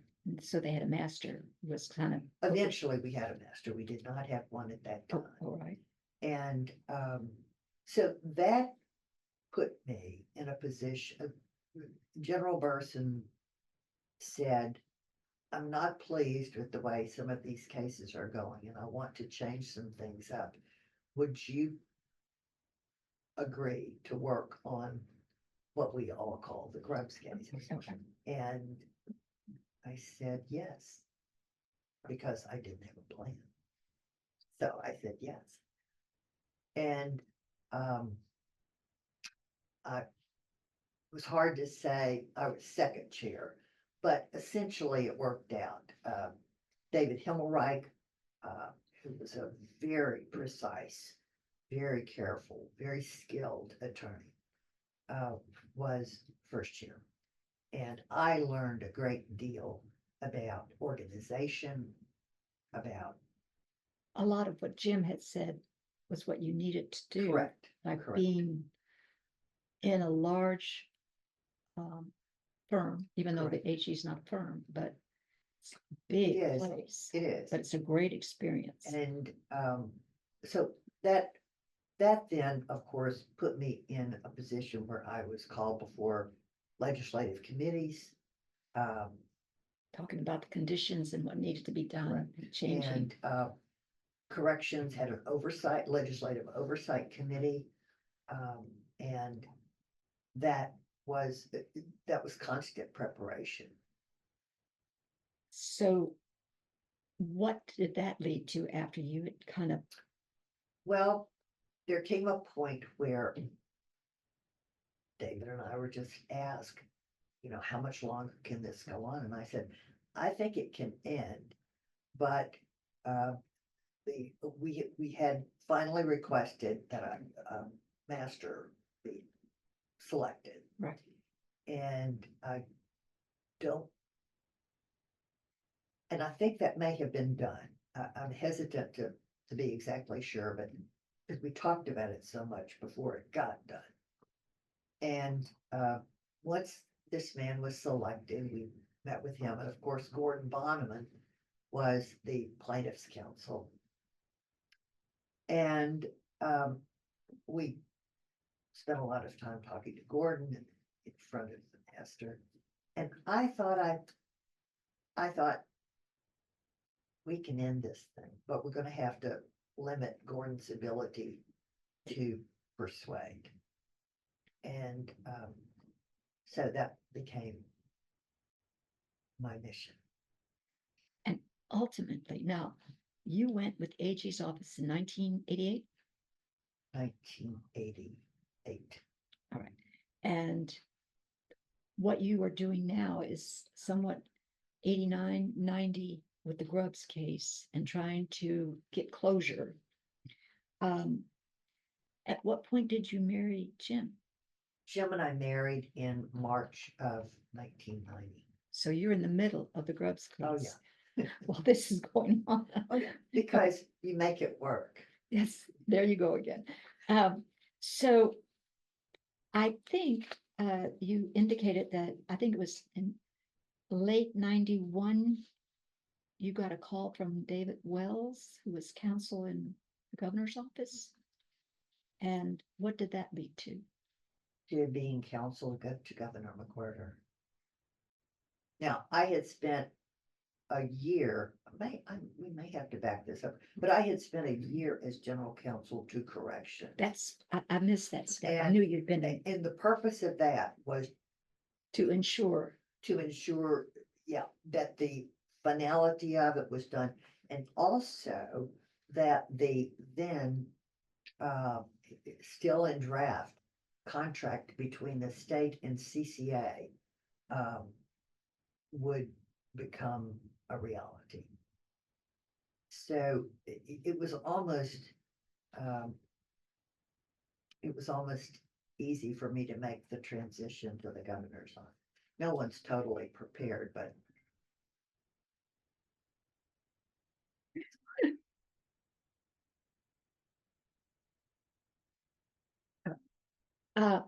So you became general counsel to the Department of Corrections, and then swiftly over to the governor. then within less than a year over to the governor's office as counsel to the governor. Right. And how long were you with Governor McWhorter? The last 2 years of his term. And what did you find fascinating or challenging in that position? Governor McWhorter is the best boss I've ever had. He never talked about women's roles, but he put women in key positions. I was the first woman to be a legal counsel to the governor. Betty Anderson was, and Esty were the first chief legislative liaisons for. She was very effective. She'd been a lobbyist, right? Okay. And then Betty Green? No, actually, they both came out of the campaign. Oh. And then went to the governor's office. Okay. And later. Esty started her lobby during that time. And Elaine McReynolds was commissioner of insurance, I guess. And Betty Green, who later became Betty. Juvenile court judge. Right. She was the commissioner of human services, and she had a good record in that period too. But you worked with all these people. You basically, in addition to checking that every I is dotted and every T is crossed in legislation, you're just going through it for the session. You're doing whatever you need to do to make sure that the governor's bills are carried. Are moving forward. And then you're running an office that gets public complaints sent our way, they didn't come straight to us.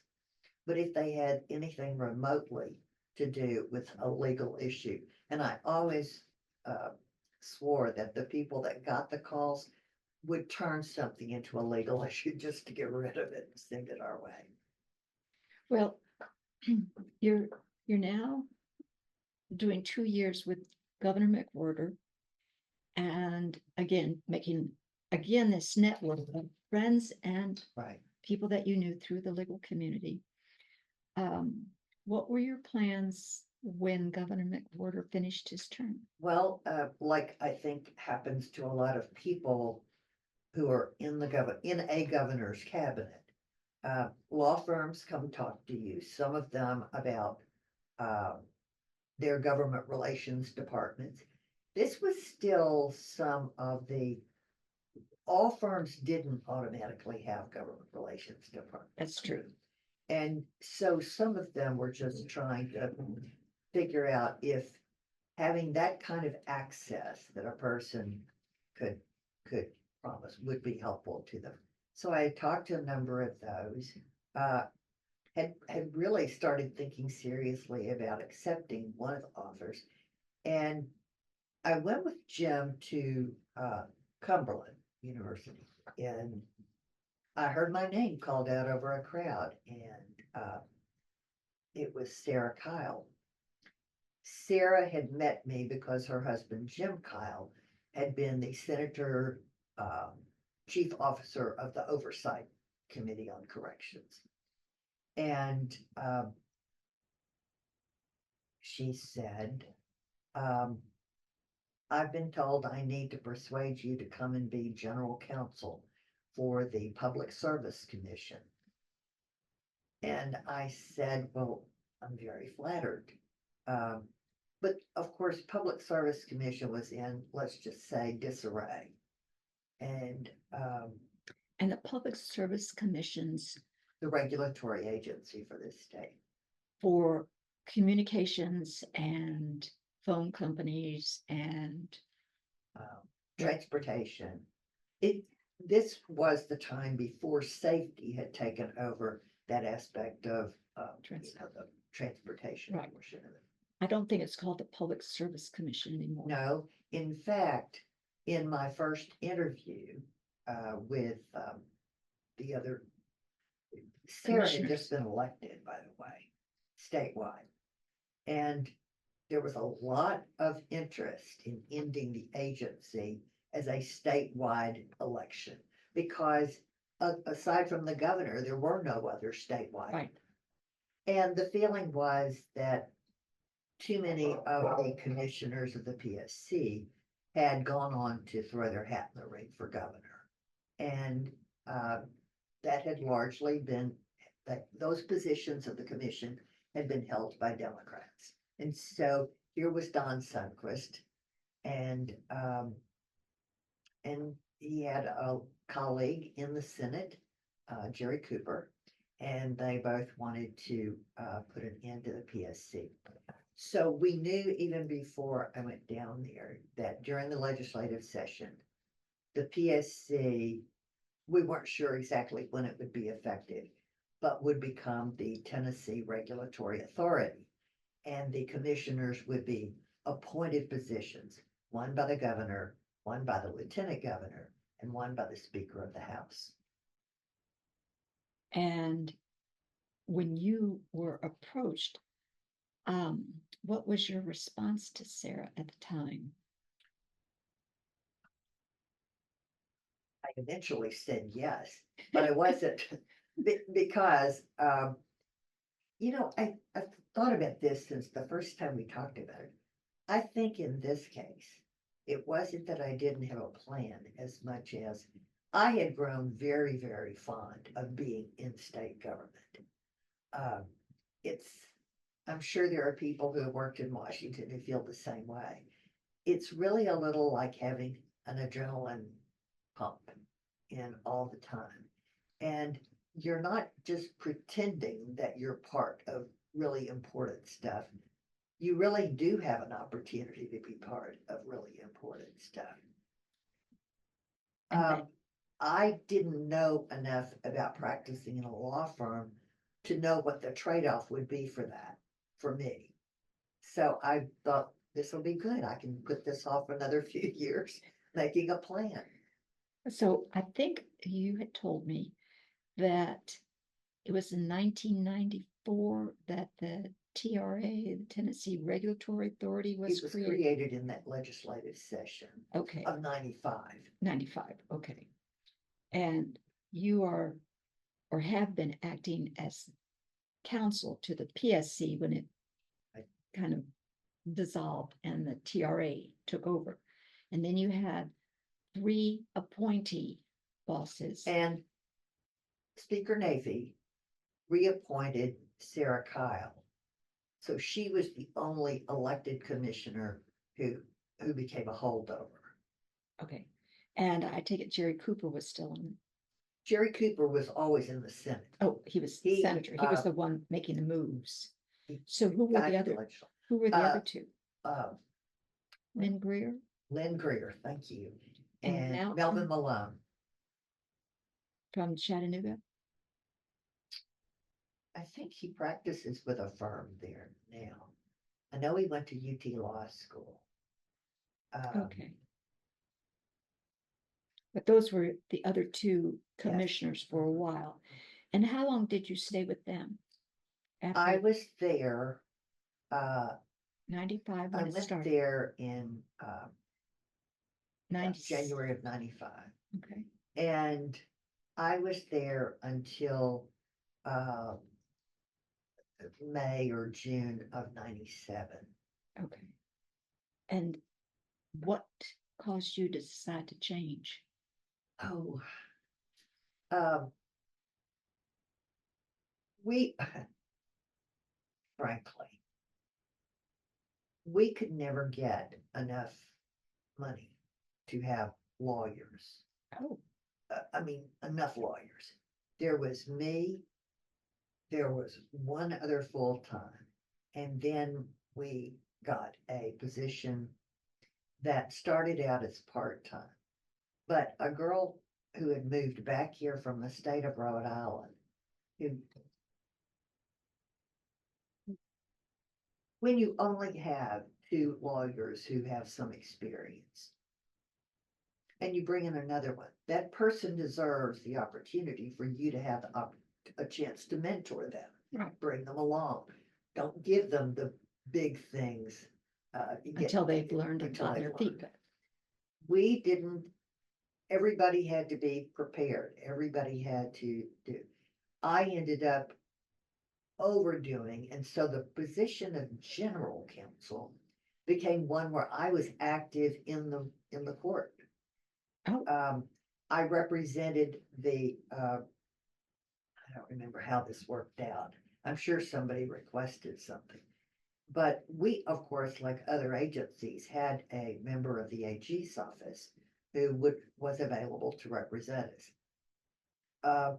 The commissioners determined that the person who implemented the rules, the new rules for telephones, right.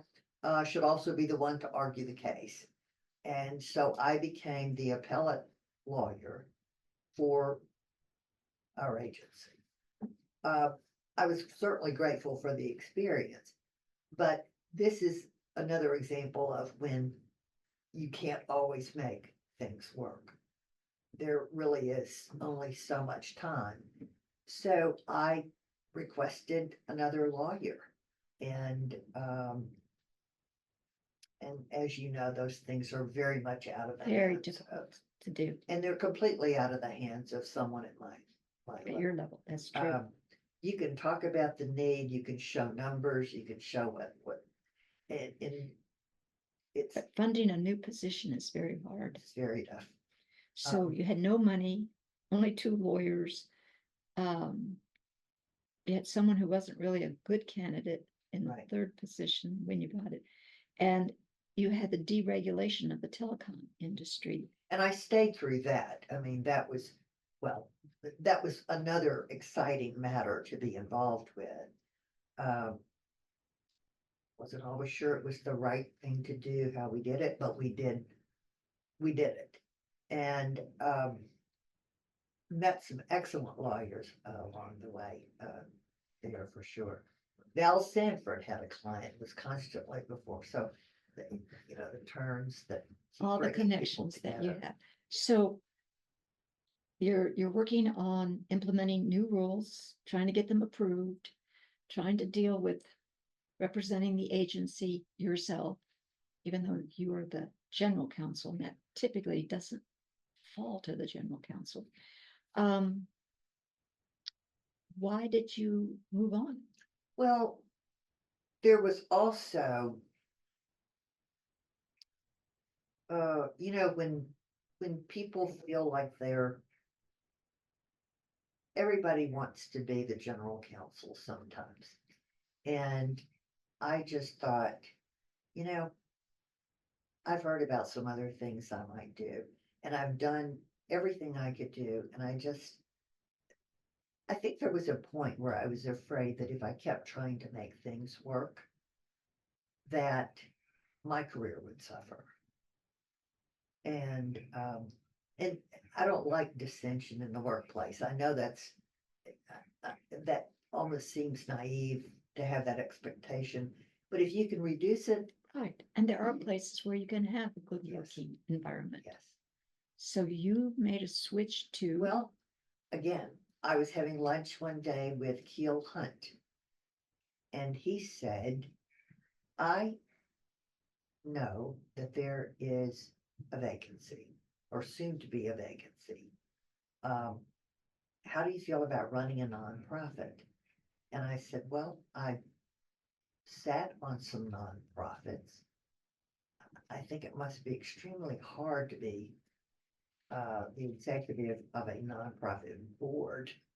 And he said, well, you ought to meet these people. So I met with the search committee to look for a new CEO at the Cumberland Science Museum. And I was hired, and but I realized in the interview that I was going to have a limited role. I mean, the museum was in financial straits. It had just come out from under the crisis of trying to divide between the Science Museum Board and the Grassmere Board, which was the property where the zoo is now. And that had caused dissension among board members, and really some staff got overly involved in that. So I said, I don't know how long this will take. I'm hoping 2 years for me to do a financial turnaround to enhance our board and to find ways to add new visitors. Those are 3 pretty important things for a museum that's going to function on membership fees and paying customers. So we did stop the bleeding. We did sort of set the stage. We did add some new board members. And it was. I think you mentioned that Bill Nestrick became the chair. Bill became the chair of the board. And improving the quality of the staff was another focus that you had, besides increasing the financial stability. And I had been asked to come in and immediately fire a couple of people. And I had said, no one's going to give me the time of day if I walk in the door and fire people. You're going to have to give me some time. It didn't take very long. And I did use some methods that this network of people that I had known through the years suggested as a means of helping to decide how to get someone ready. How long were you at the Cumberland Science Museum? 2 years. 2 years. And then when you felt that it had been stabilized and was improving, what did you do? Well, we parted ways. And Jim said, let's take some time. Let's travel some. Good for you. Sarah was about to graduate from college. She was at Indiana University in Bloomington. And she had decided to move to Chicago. And we thought that sounded like a wonderful reason to go to Chicago all the time. But we wanted to do some travel. We had both been workhorses. I mean, Jim's career was still going full blast. Mhm. He had done the Exxon He Valdez had lawsuit. just really finalized the biggest part of the settlement there. And now it was just down to the chemical company cases that were mainly in the state of Rhode Island, and other places, are mostly centered there. And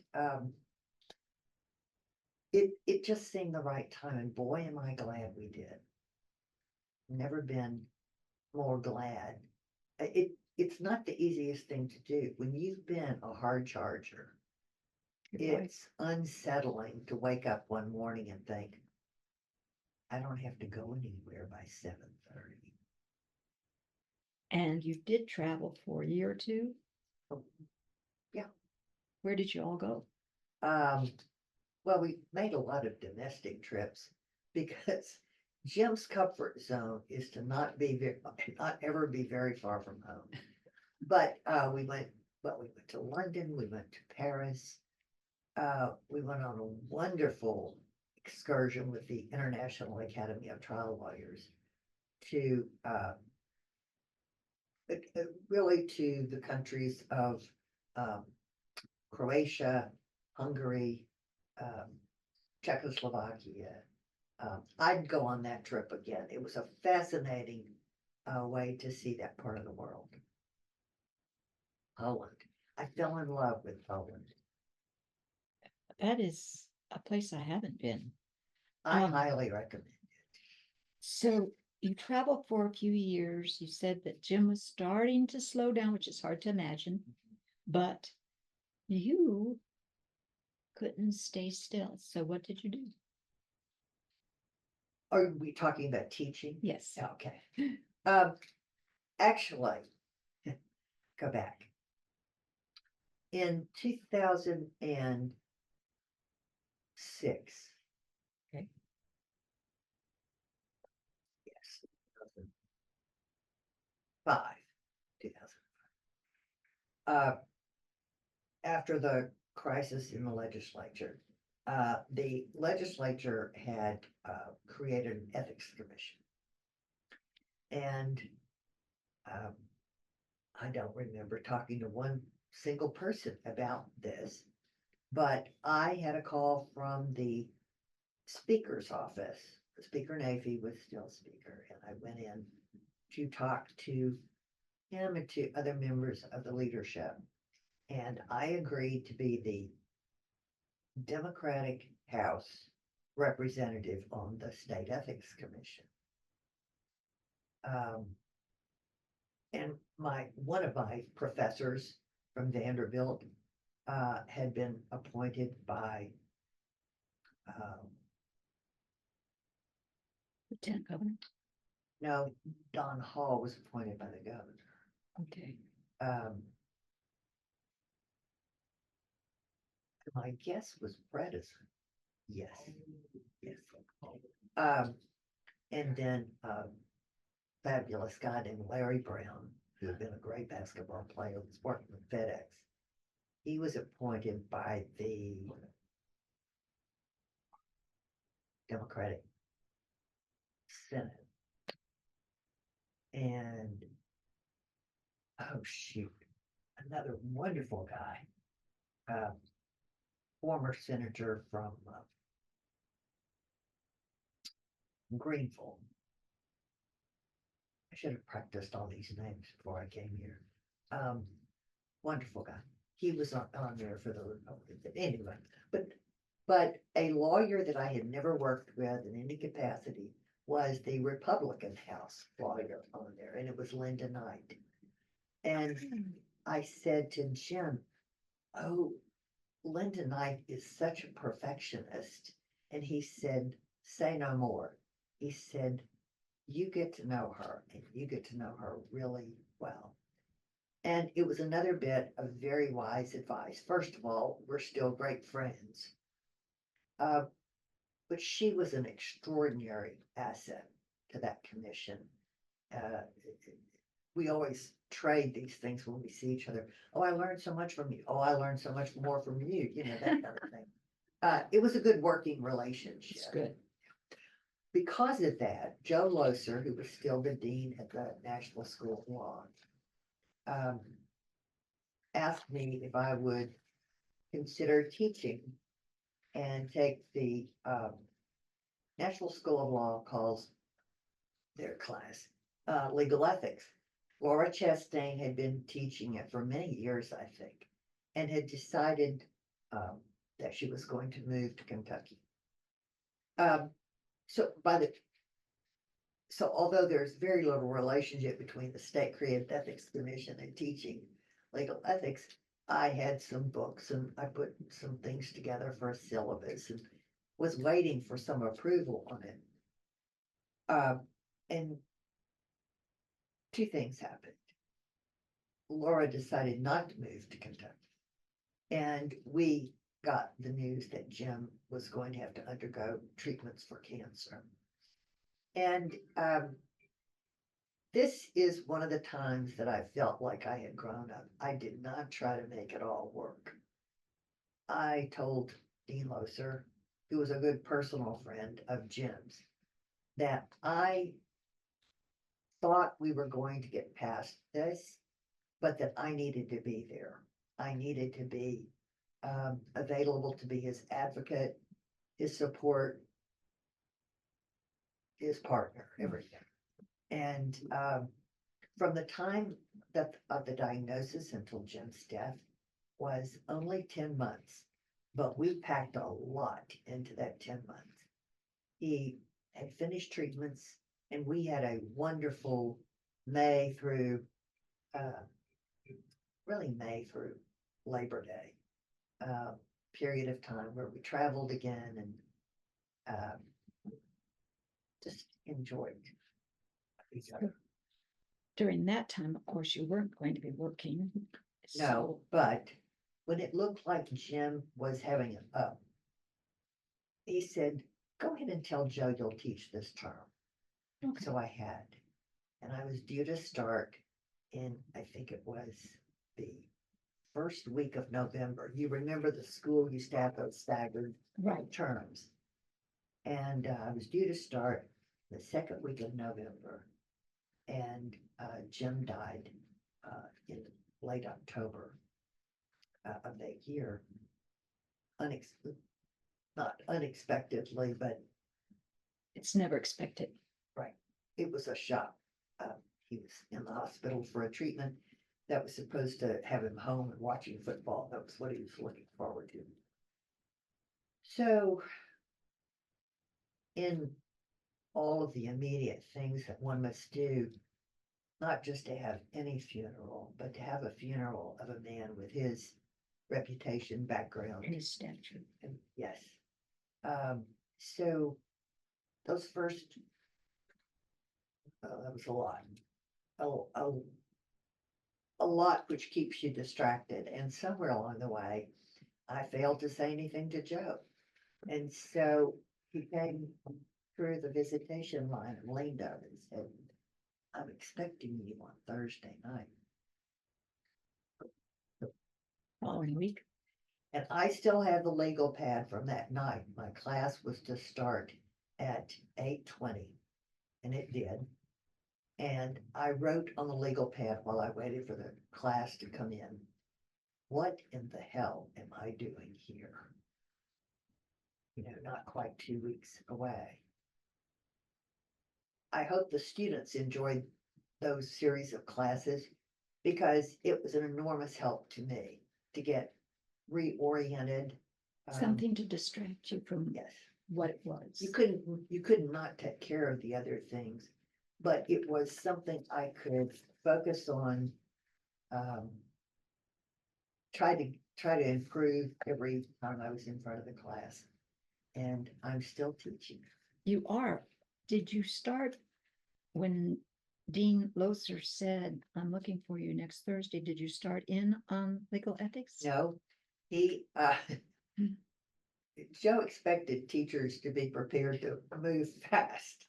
By now, Laura having decided to remain, the class was a bar prep class that they were putting in the curriculum. And so he thought two of us should shoulder that load. And my colleague was David Hudson, who had been teaching at NSL for several years and had become a First Amendment scholar while he was at the Civic Right. Center as their lawyer. So the thought of being in front of a group and helping them prepare for the bar was almost as terrifying as if you had told me I had to take it again. But there are books, there's always a book. And so I met with David a few days before, well, maybe it was almost a week before the class. And David said, well, here's how I'd like to divide this. I'm the rookie in the room, right? The way I'd like to divide this is I'll take constitutional law and torts, and you take everything else. And I said, David, I can't imagine anyone who would want me to teach property for the bar to them. And he said, just make it work, which I thought, isn't that funny? That's what I've been doing my whole life. So now I'm going to do it smarter. So I asked Dewey Sperry if he would come in and teach the night of property lecture. I asked Bill Harbison if he would come in and teach the night on contracts. And I asked Steve Dozier, who is now a judge, if he would come in and teach the evidence. They were all three on the faculty at the time, and they were more than delighted to do it. So I thought, easy peasy. That's really what making it work is all about. Depend upon others And your network. and your network. So that got you through that particular time period for teaching. And then what did you do? Did you continue to teach the bar review course or?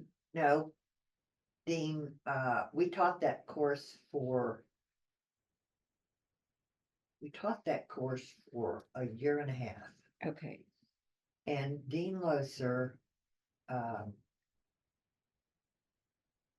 wanted to check, he wanted to take it out of the curriculum again. And he asked me if I would teach, I told you the name, let me see if I can remember. Oh, Don Caparella. Right. Was a writing instructor at the school for third years. And he wanted to focus more on his practice. Right.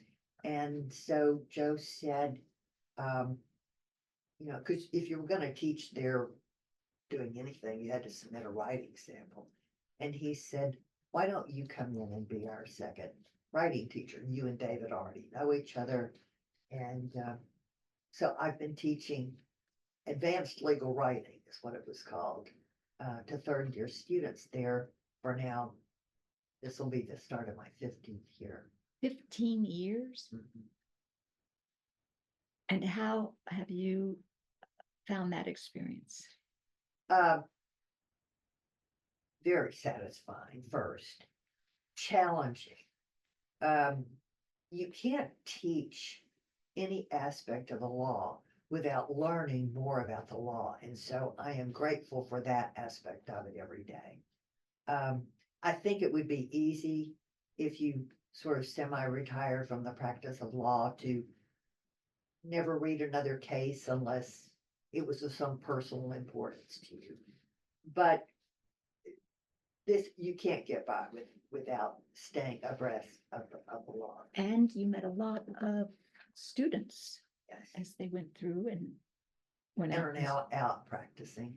I continue to see a lot of them. There's a group of young women that from time to time we meet for lunch. They're I absolutely marvel at the young women who are coming out of Cell, Belmont. I've only missed 2 classes in my life, and that was after my granddaughter started participating in an activity and I wanted to be there for her, and it was always on a Thursday night. So a year ago, I looked for a sub, and she was a recent graduate of Belmont. Extraordinary. I would recommend her to do that job if I were leaving. And this year, I needed a sub again, and she was busy with tactile. But she recommended a classmate of hers from Belmont, who is at the AG's office, I think. And during the time that you've been there, they've changed deans. So Yes. you were there when Dean Coke. came in, Mhm. and you continued that position. But as we talk, one of the things that I think I should also ask you about are your community activities, and we've done a kind of like a career overview, and I'll get to that. But have you been active in politics other than what you've mentioned? I mean, you've been in the governor's office, and I think they mean something different by being involved in politics. Never held an elective office. Never wanted to. I actually did think about joining a firm that worked on campaigns, but I always wanted to be on the policy issue side. But you can't very well exercise policy initiatives unless your candidate can win. That's true. So that was a part of it. But I never really made that jump. I have worked on several initiatives building opposition to certain plans that local government has trotted out, starting with Carl's attempt to bring a dedicated bus lane to essentially State Highway Right. 1. And when he asked me why I cared about it so much, I said, well, it's right in front of my house. That's the reason. Yeah. And it's so I think was Tip O'Neill who said, all politics is local. all politics is local. And that's true. And I was never very, I never was very involved in Tennessee local politics. Although McWhorter, as you might know, knew everybody, every mayor, every city commissioner, council, all of it, and insisted that we do the same, and how important it was. But then so we successfully opposed the AMP, and then I worked again on opposition to Mayor Barry's big ticket transit referendum in 2018. We defeated that. And now I am in the background because there's not enough time and you really can't make everything work. With a group that is opposing Mayor O'Connell's transit initiatives. And that's on the ballot for November 5. What involvement have you had in bar associations, either Nashville Bar, Tennessee Bar, or any of the national specific bar associations? The only reason I rejoined and reconnected with taking a position of any kind with the Nashville Bar Association was when Paul became bar president. And he said, I've got to have some representation for members of the class. So I was on a committee there. And then right about the time I started teaching, someone recommended that I go on this committee, the Nashville Bar Historical Committee. And, I walked, that's when it was a little easier to park downtown. Yes. And I would walk from near the library over to Hal Hardin's office. Right. And it was great fun. I heard war stories some of which I'd never heard before. And when I would say, oh, I haven't heard that one, they said, just keep coming to meetings, you'll hear it again. That kind of thing. It is a very interesting committee, and it a lot of personalities. A lot of personalities. Are there other organizations that you have played a role in? When Bill Bowner was mayor, he appointed me to the Metro Arts Commission. And you and I have talked. I'm just, I really took the problems that the Arts Commission has gotten into. I was sad about that. It was almost personal. Uh, it shouldn't have ended up that way.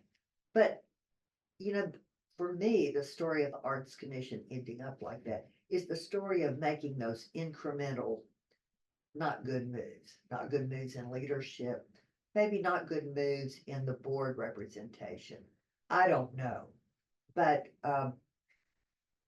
when I was chairman of the Arts Commission for 2 different terms, we actually, Phil Bredesen had become mayor, and he wanted to put far more money into a grants program than we had had. We'd been operating with $50,000. And it concerned me, and I think it concerned the mayor's office, that we had no grants guidelines. So we created, I thought they were very good guidelines. I think as written, they are still very much the same as they were originally. Correct. I think as carried out, they changed some. They weren't carried out and they weren't followed. Yeah. But that's for another time. I was going to ask you about your observation or evaluation of the impact of your career on your family life and social activities. That's a big one. It is a big one.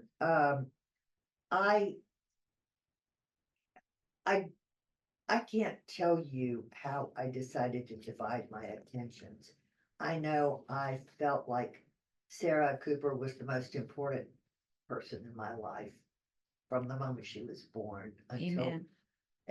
you know, and in many ways, she was the best thing. I mean, meeting Jim and enjoying life with Jim, that kind of partnership, that's another great Love of your life. the love of my life. And I learned so much from him, not just about the law, but about hard work. Hard work. He judged people by their capacity to work hard. So he didn't want to be dilly-dallying. But the impact, I'm sure it did. What does your daughter do now? She decided to become a school teacher. She started teaching in the Chicago public schools, and she showed us her that training day tape. And by the time it had gone on for 15 or 20 minutes, Jim said, "Sarah, this tape is making me want to drink."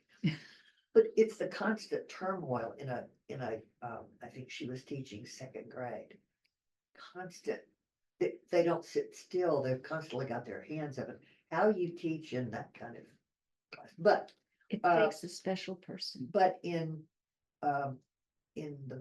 May of 2010, she and her family moved to Nashville, and she became a teacher for University School, which was her alma mater.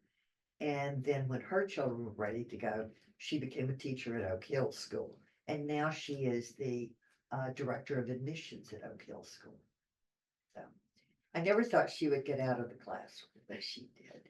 How many children does she have? She has the twins, my grandchildren. And that was the other, these Gift. days, there is, I see the other children, but I could always spot Jackson or Ellie. And Jackson is a bit that way about me. If I show up at a football game, he's the sophomore manager of the NBA football team. He turns around and he spots me, and then he takes the ball and sends it spiraling out to one of the other managers. I do want to mention that I was also part of a group of 5 that started the Nashville Sports Council. I wanted to bring that up. And so it's hard to mention the conjunction of things in my life without law, sport, and my family. That's whoever knew music would take a back seat, but it did. And through the years, every opportunity I've had to encourage people to get involved with sports, adults, kids. There's something out there these days for everybody. Correct. And being active is so important, and learning how to work with a team is so important. Um, I was very active on the sports council when we were bringing the Titans here. And then the Predators kind of fell in our lap. And now I'm very enthusiastic about the possibility that a private group might bring Major League Baseball here.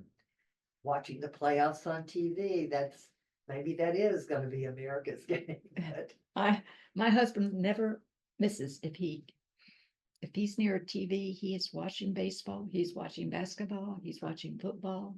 it's Sports, and I love sports. it's sports. How long were you on the sports council? Well, I joined, we hired Jenny Hannon as our first Right. executive director. A wonderful hire. And then we had to build our board. And Chase Cole was our first chairman. And then the fellow who had moved here to have a Scott? position. No, Scott succeeded Jenny. He Okay. came on our staff, I think in our second year. I can't think of the man's name who came to Opryland. They don't live here anymore, but he was chairman the second year. And then I was the chairman for the next 2 years. Okay. Were you term limited or did you get reappointed? Initially, I think Chase might have been there for 2 years. But the fellow who came, Dick, and so this came up when one of them asked, why did you teach? And I said, the details are less important than the fact that this opportunity was open to me.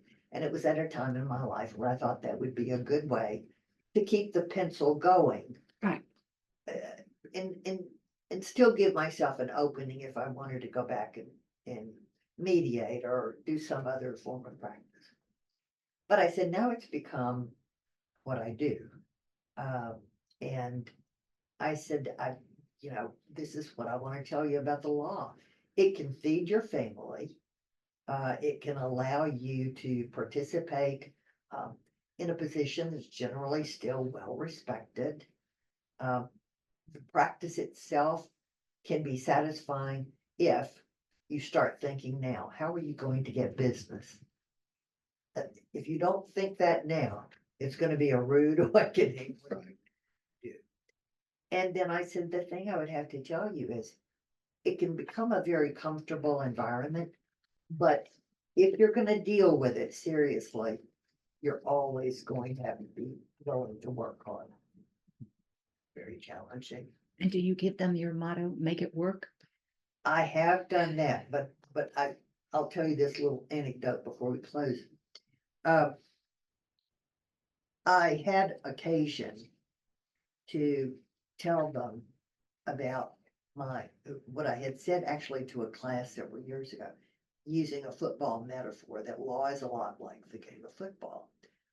You're going to have to work under very taxing conditions. And I said to students, which only get more taxing after you pass the bar, believe it. You're going to have to practice every day to refine and sharpen your skills. And in something else. And then I said, and you can never, ever, ever give up. You can't give up the soundness of the practice of law. You can't give up your own reputation. That's yours. So the next class,